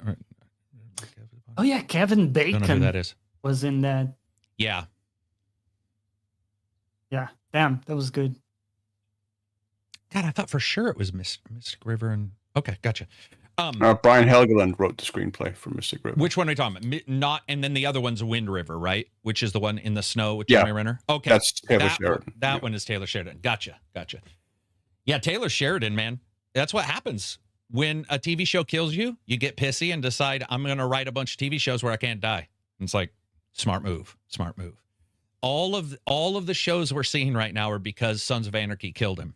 Like, I think that is hilarious. He's a really talented guy. He's definitely, I mean, I saw 1983 or whatever. No, 1883. There were the two Westerns Yeah, before. 1883 and 1923. Yeah, those were actually pretty good for certain reasons, though. I'm just saying. Hotties. Barenthal had a cameo in something. Oh, John Barenthal. Man, I got to check out his podcast, too. I haven't seen any of his podcasts lately. Now that I think about it. What else we got? Is that it? That was it? I think that's about no it. New books, no new music? Speaking of certain reasons, Ella Purnell in Fallout. I'm excited for the new season. The big-eyed chick? The main actress? Big-eyed chick, easily my biggest new discovery. I've liked a lot of stuff she's done recently. A lot of cool So stuff. what has she done? All I know is Fallout and a drama she was in, but I'm not going to watch a drama. would. So wasn't that drama really she was in was more like a comedy, like a murder comedy? Is that a thing? It might be, but what was it? Yeah, I'm trying to remember the name. I'll dig it up for you. Do you know what I also like? Totally cheap, not a great show, but you should watch it. Is that Murders in the Building? Oh, yeah. I've seen that. Dude, I like it. It's that's not good. a great show. Like, what I mean by that is it's I've not. seen part of that. Yeah, It's that was not fun. like the world is changing because of it, but whenever it comes out, I sit down and we're like, let's just watch this. It's absolutely like not. That show annoys me because it's a show I should enjoy. Because of But them? Because of Martin and what's his name? Or just the idea? Martin Short and Yeah. Steve Martin. Yeah. Dude, they So like the each other show so was much. called. Go I'm ahead. sorry. The show was called Sweet Pea. What show It's was a it? really fun, like a murder comedy thing Mm. she did. There was an Apple TV show. Really highly recommended. Super fun to watch. And she's done voices in Arcane and Invincible. I'm seeing here some Star Trek stuff. Star Trek Prodigy. Yeah, she's What was the fairly new movie- around the block. What was the Netflix TV show where the little kid had the antlers and it was about the virus that caused a bunch Oh of yeah, people- different show. She No, wasn't but in is that, it- but that no, was I'm saying, is that also Sweet Pea? Because the name. that was damn but it. It was Sweet a Pea similar name. It is a similar name. Yes, I like that show. I watched both seasons of that. I Sweet don't know- Tooth. Sweet Tooth. Yeah, I like that show. Okay, very close. Very Yeah. different, Mhm. very different show, different idea. I think that was a comic book, right? If I remember right, it was a comic book first. I believe so. Yeah, it had a very Oh, hey, unique Hey, aesthetic. Silver, is the fucking French weird ass creepy salvage cartoon coming back? The No. Well, you knew what I meant. Unfortunately not. What is it called? It's I don't remember. you know what I'm It's, talking about though. yeah, it was on HBO. Yeah. That thing was creepy, man. I watched it all the way through, but that gave me a little bit of the body willies. What was that called? Start with an S as well? I feel like it did. Anybody know what we're talking about? It's like a TV show with Nope. it's a cartoon. Scavenger's Reign. Scavenger's Reign, yeah. Yeah, but it's a cartoon that reminds me of the old Lord of the Rings cartoon where they drew over the top of people to get the animation, but it's not, by the way. I don't think it is that. It just has that No. human movement to everything. But the aliens in it and stuff. Gross. But good cartoon. I enjoyed it. Speaking of aliens, real quick, what's your gripe with Alien Earth? It was bad. The acting, it started out pretty good. The acting started out pretty good. Yeah. Their ideas were okay, but it just sort of goes in weird places. And by the time it was done, I couldn't even it's true. fathom why it was made. It didn't feel like, it felt like they didn't know where they were starting to where they were ending. I like some of the ideas that they had. Again, Oliphant's character. This is not him, by the way. It could have been anybody. I like that character. I thought that was a cool idea. I like the idea of, without spoiling it, but some of the synths. I just liked the general idea when I started watching it. By the time I was done, I was just like, it's not even that. It felt like it just fell apart. It felt like their desire to put something cohesive together and be like 1, 2, 3 was gone, and it was just sort of, we're gonna do, this episode will be about this episode will be about that, and it just didn't hold me. I'm not the biggest Alien fan though, so Alien fans may love it. I don't know if they do. I don't track what people like too much. I don't know its Rotten score, anything like that. But I did give it its due. Like, I'm not going to just walk away from it because I do like Alien. Yeah, I feel the same way about the new Predator one. I'm just like, dude, I have no clue. They feel like they're made for TikTokers. Meaning, you guys remember in the old days, well, Tarantino, whatever the fuck his name is, he does this still, and the Fargo guys do this. In the old days, normal film, they would hold, they would hold for a little bit, and they would let a scene play out without a cut. Then MTV came around, especially music videos, and you started to get the Michael Bay cut, the jing. And I just feel like, it's done something to our ability to concentrate, or it's done something to people's ability to concentrate, or probably even more so, it attracts a very particular type of person that right now that's your biggest demographic, but it's not mine. And I feel like the movie makers, even if they don't cut, what they're delivering still feels cut up. It's almost like they're writing in a style to be like one-liner, not one-liner, but like one line. Now, remember, my favorite show of all time is West Wing, which has hugely long speeches, or Newsroom, which has hugely long speeches that are like ridiculously long and wouldn't be done in real life. So that's on me. That's just me. What were we going to say, Silver? I'm sorry, bud. I completely agree with you that there's a much shorter attention span today, and there's also, I think, just the general media literacy has taken a complete nosedive in general. And that is also, we both can agree, in general. There's still great makers out there though too. But I will say, I mean, I found Alien Earth not to be for like the short attention spanners, like not really to be TikTok aimed. Yeah. Did you like it though? I was mixed on it. There were aspects of it I really enjoyed, and there were aspects of it that didn't really land with me. Well, I got all the way through, so I guess I would be somewhat closer to you. I mean, I didn't turn it off, so. Right. Do you feel like it's? Well, that'd be a spoiler. I felt it was worth my time at the end of the day. Okay, well, there you go. I did too. I will say that. I will say I didn't look back on that time and go, fuck, I probably wouldn't have ever done that, but yeah, I didn't. I think I agree with you. Just there. like most Alien movies, I didn't like the plot, but the practical effects, some of them were great. Like a lot of the execution of it was really cool. Yeah. Really cool ideas of the horror aspect of it. I think that was awesome. I liked that a lot. I liked some of the characters. I thought Oliphant didn't have much of a personality of a character. See, probably on purpose, by the way, because I mean, I think I liked it. It was on purpose, but I agree with you.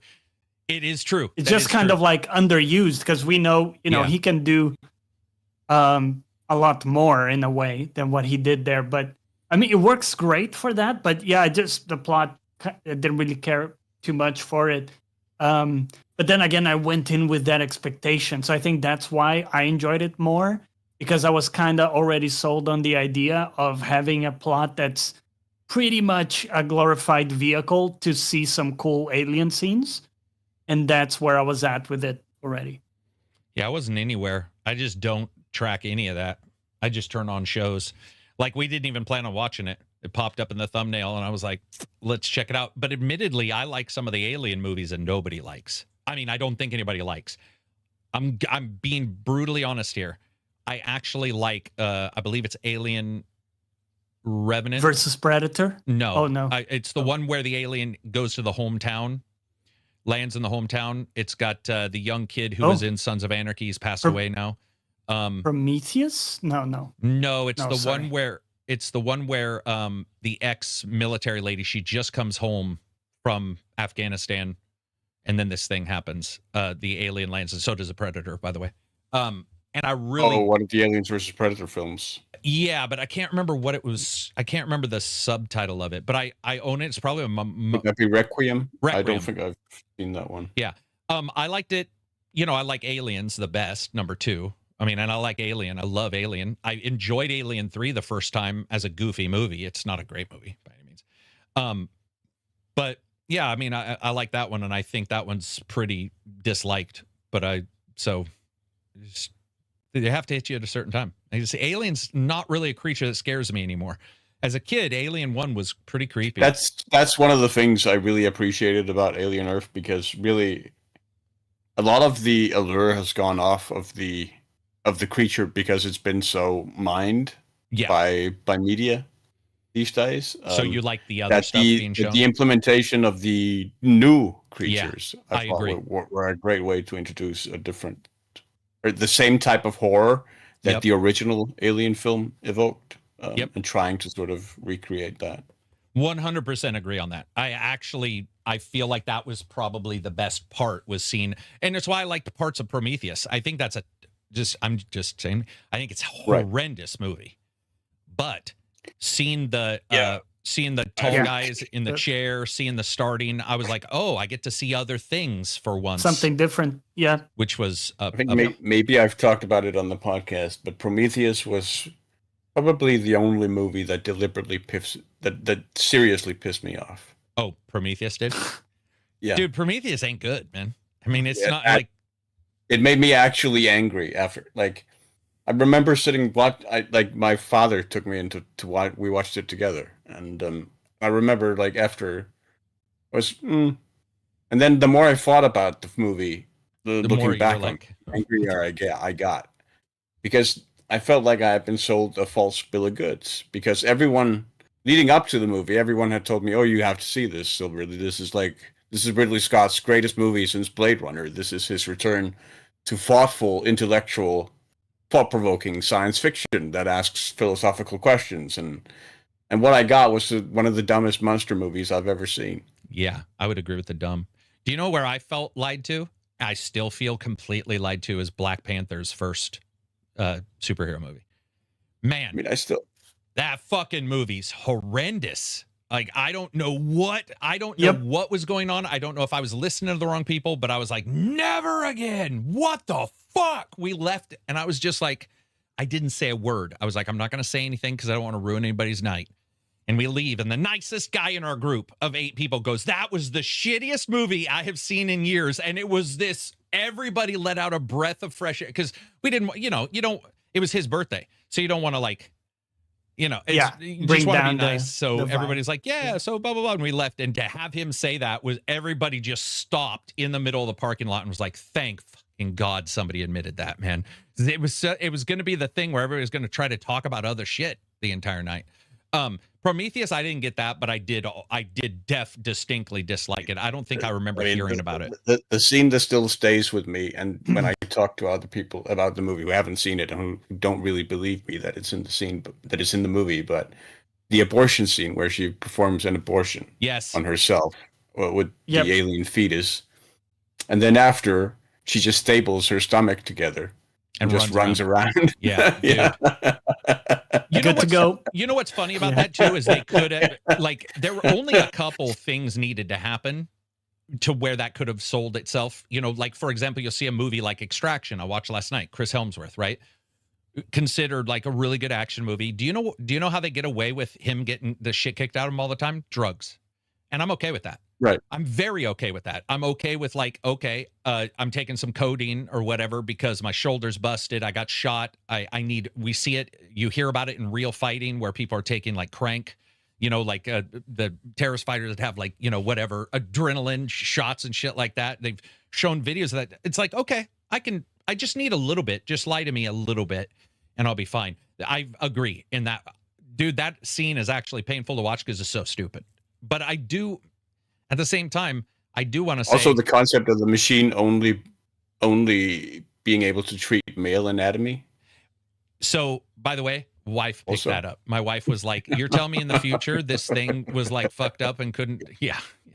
There was, but Yeah. they tried. They at least explained that because it was his. Yeah, because it's supposed to signal that He's aboard the ship. Wayland right? is on the ship. Yeah. It's just an idiotic way to do it. Yeah. But hey, listen. Thing is, I still got through it. I mean, I didn't get through Black Panther. I got up to get some food and came back Like, went for 25 minutes cigarettes, later. never returned. Yeah, or what? like Dad must have won on the lottery because he like never that. came back. Yeah. But yeah, I mean, I've only walked out on a couple movies. It's pretty rare. Most of the time I'm watching them here so you can turn them off, but I won't turn them off too. Like I'll be like, well, I want to know if I dislike it or if this is just, you know, some type of reaction to the first little bit of the show or a little bit of the movie. Because that's happened too. You get a movie that's slow, or you get Red Dead's fucking horse riding scene. You just want to kill yourself, and the rest of the game's good. It can happen. Do we have anything other than that? That's it for movies? That's it for games, comics, I think that's it. books, music? All right. Everybody, I want to say how much I appreciate you guys sticking through and watching Last Mate. Oh, God. This jackass waited till right at the end to say this. Because that'll extend the conversation. No, it won't. But Last Matrix, I walked out of the movie theater, and Rebel Moon, I didn't finish. Okay. Fucking quite literally two of the worst examples of movies ever made. Dude, the last Matrix legitimately doesn't make sense.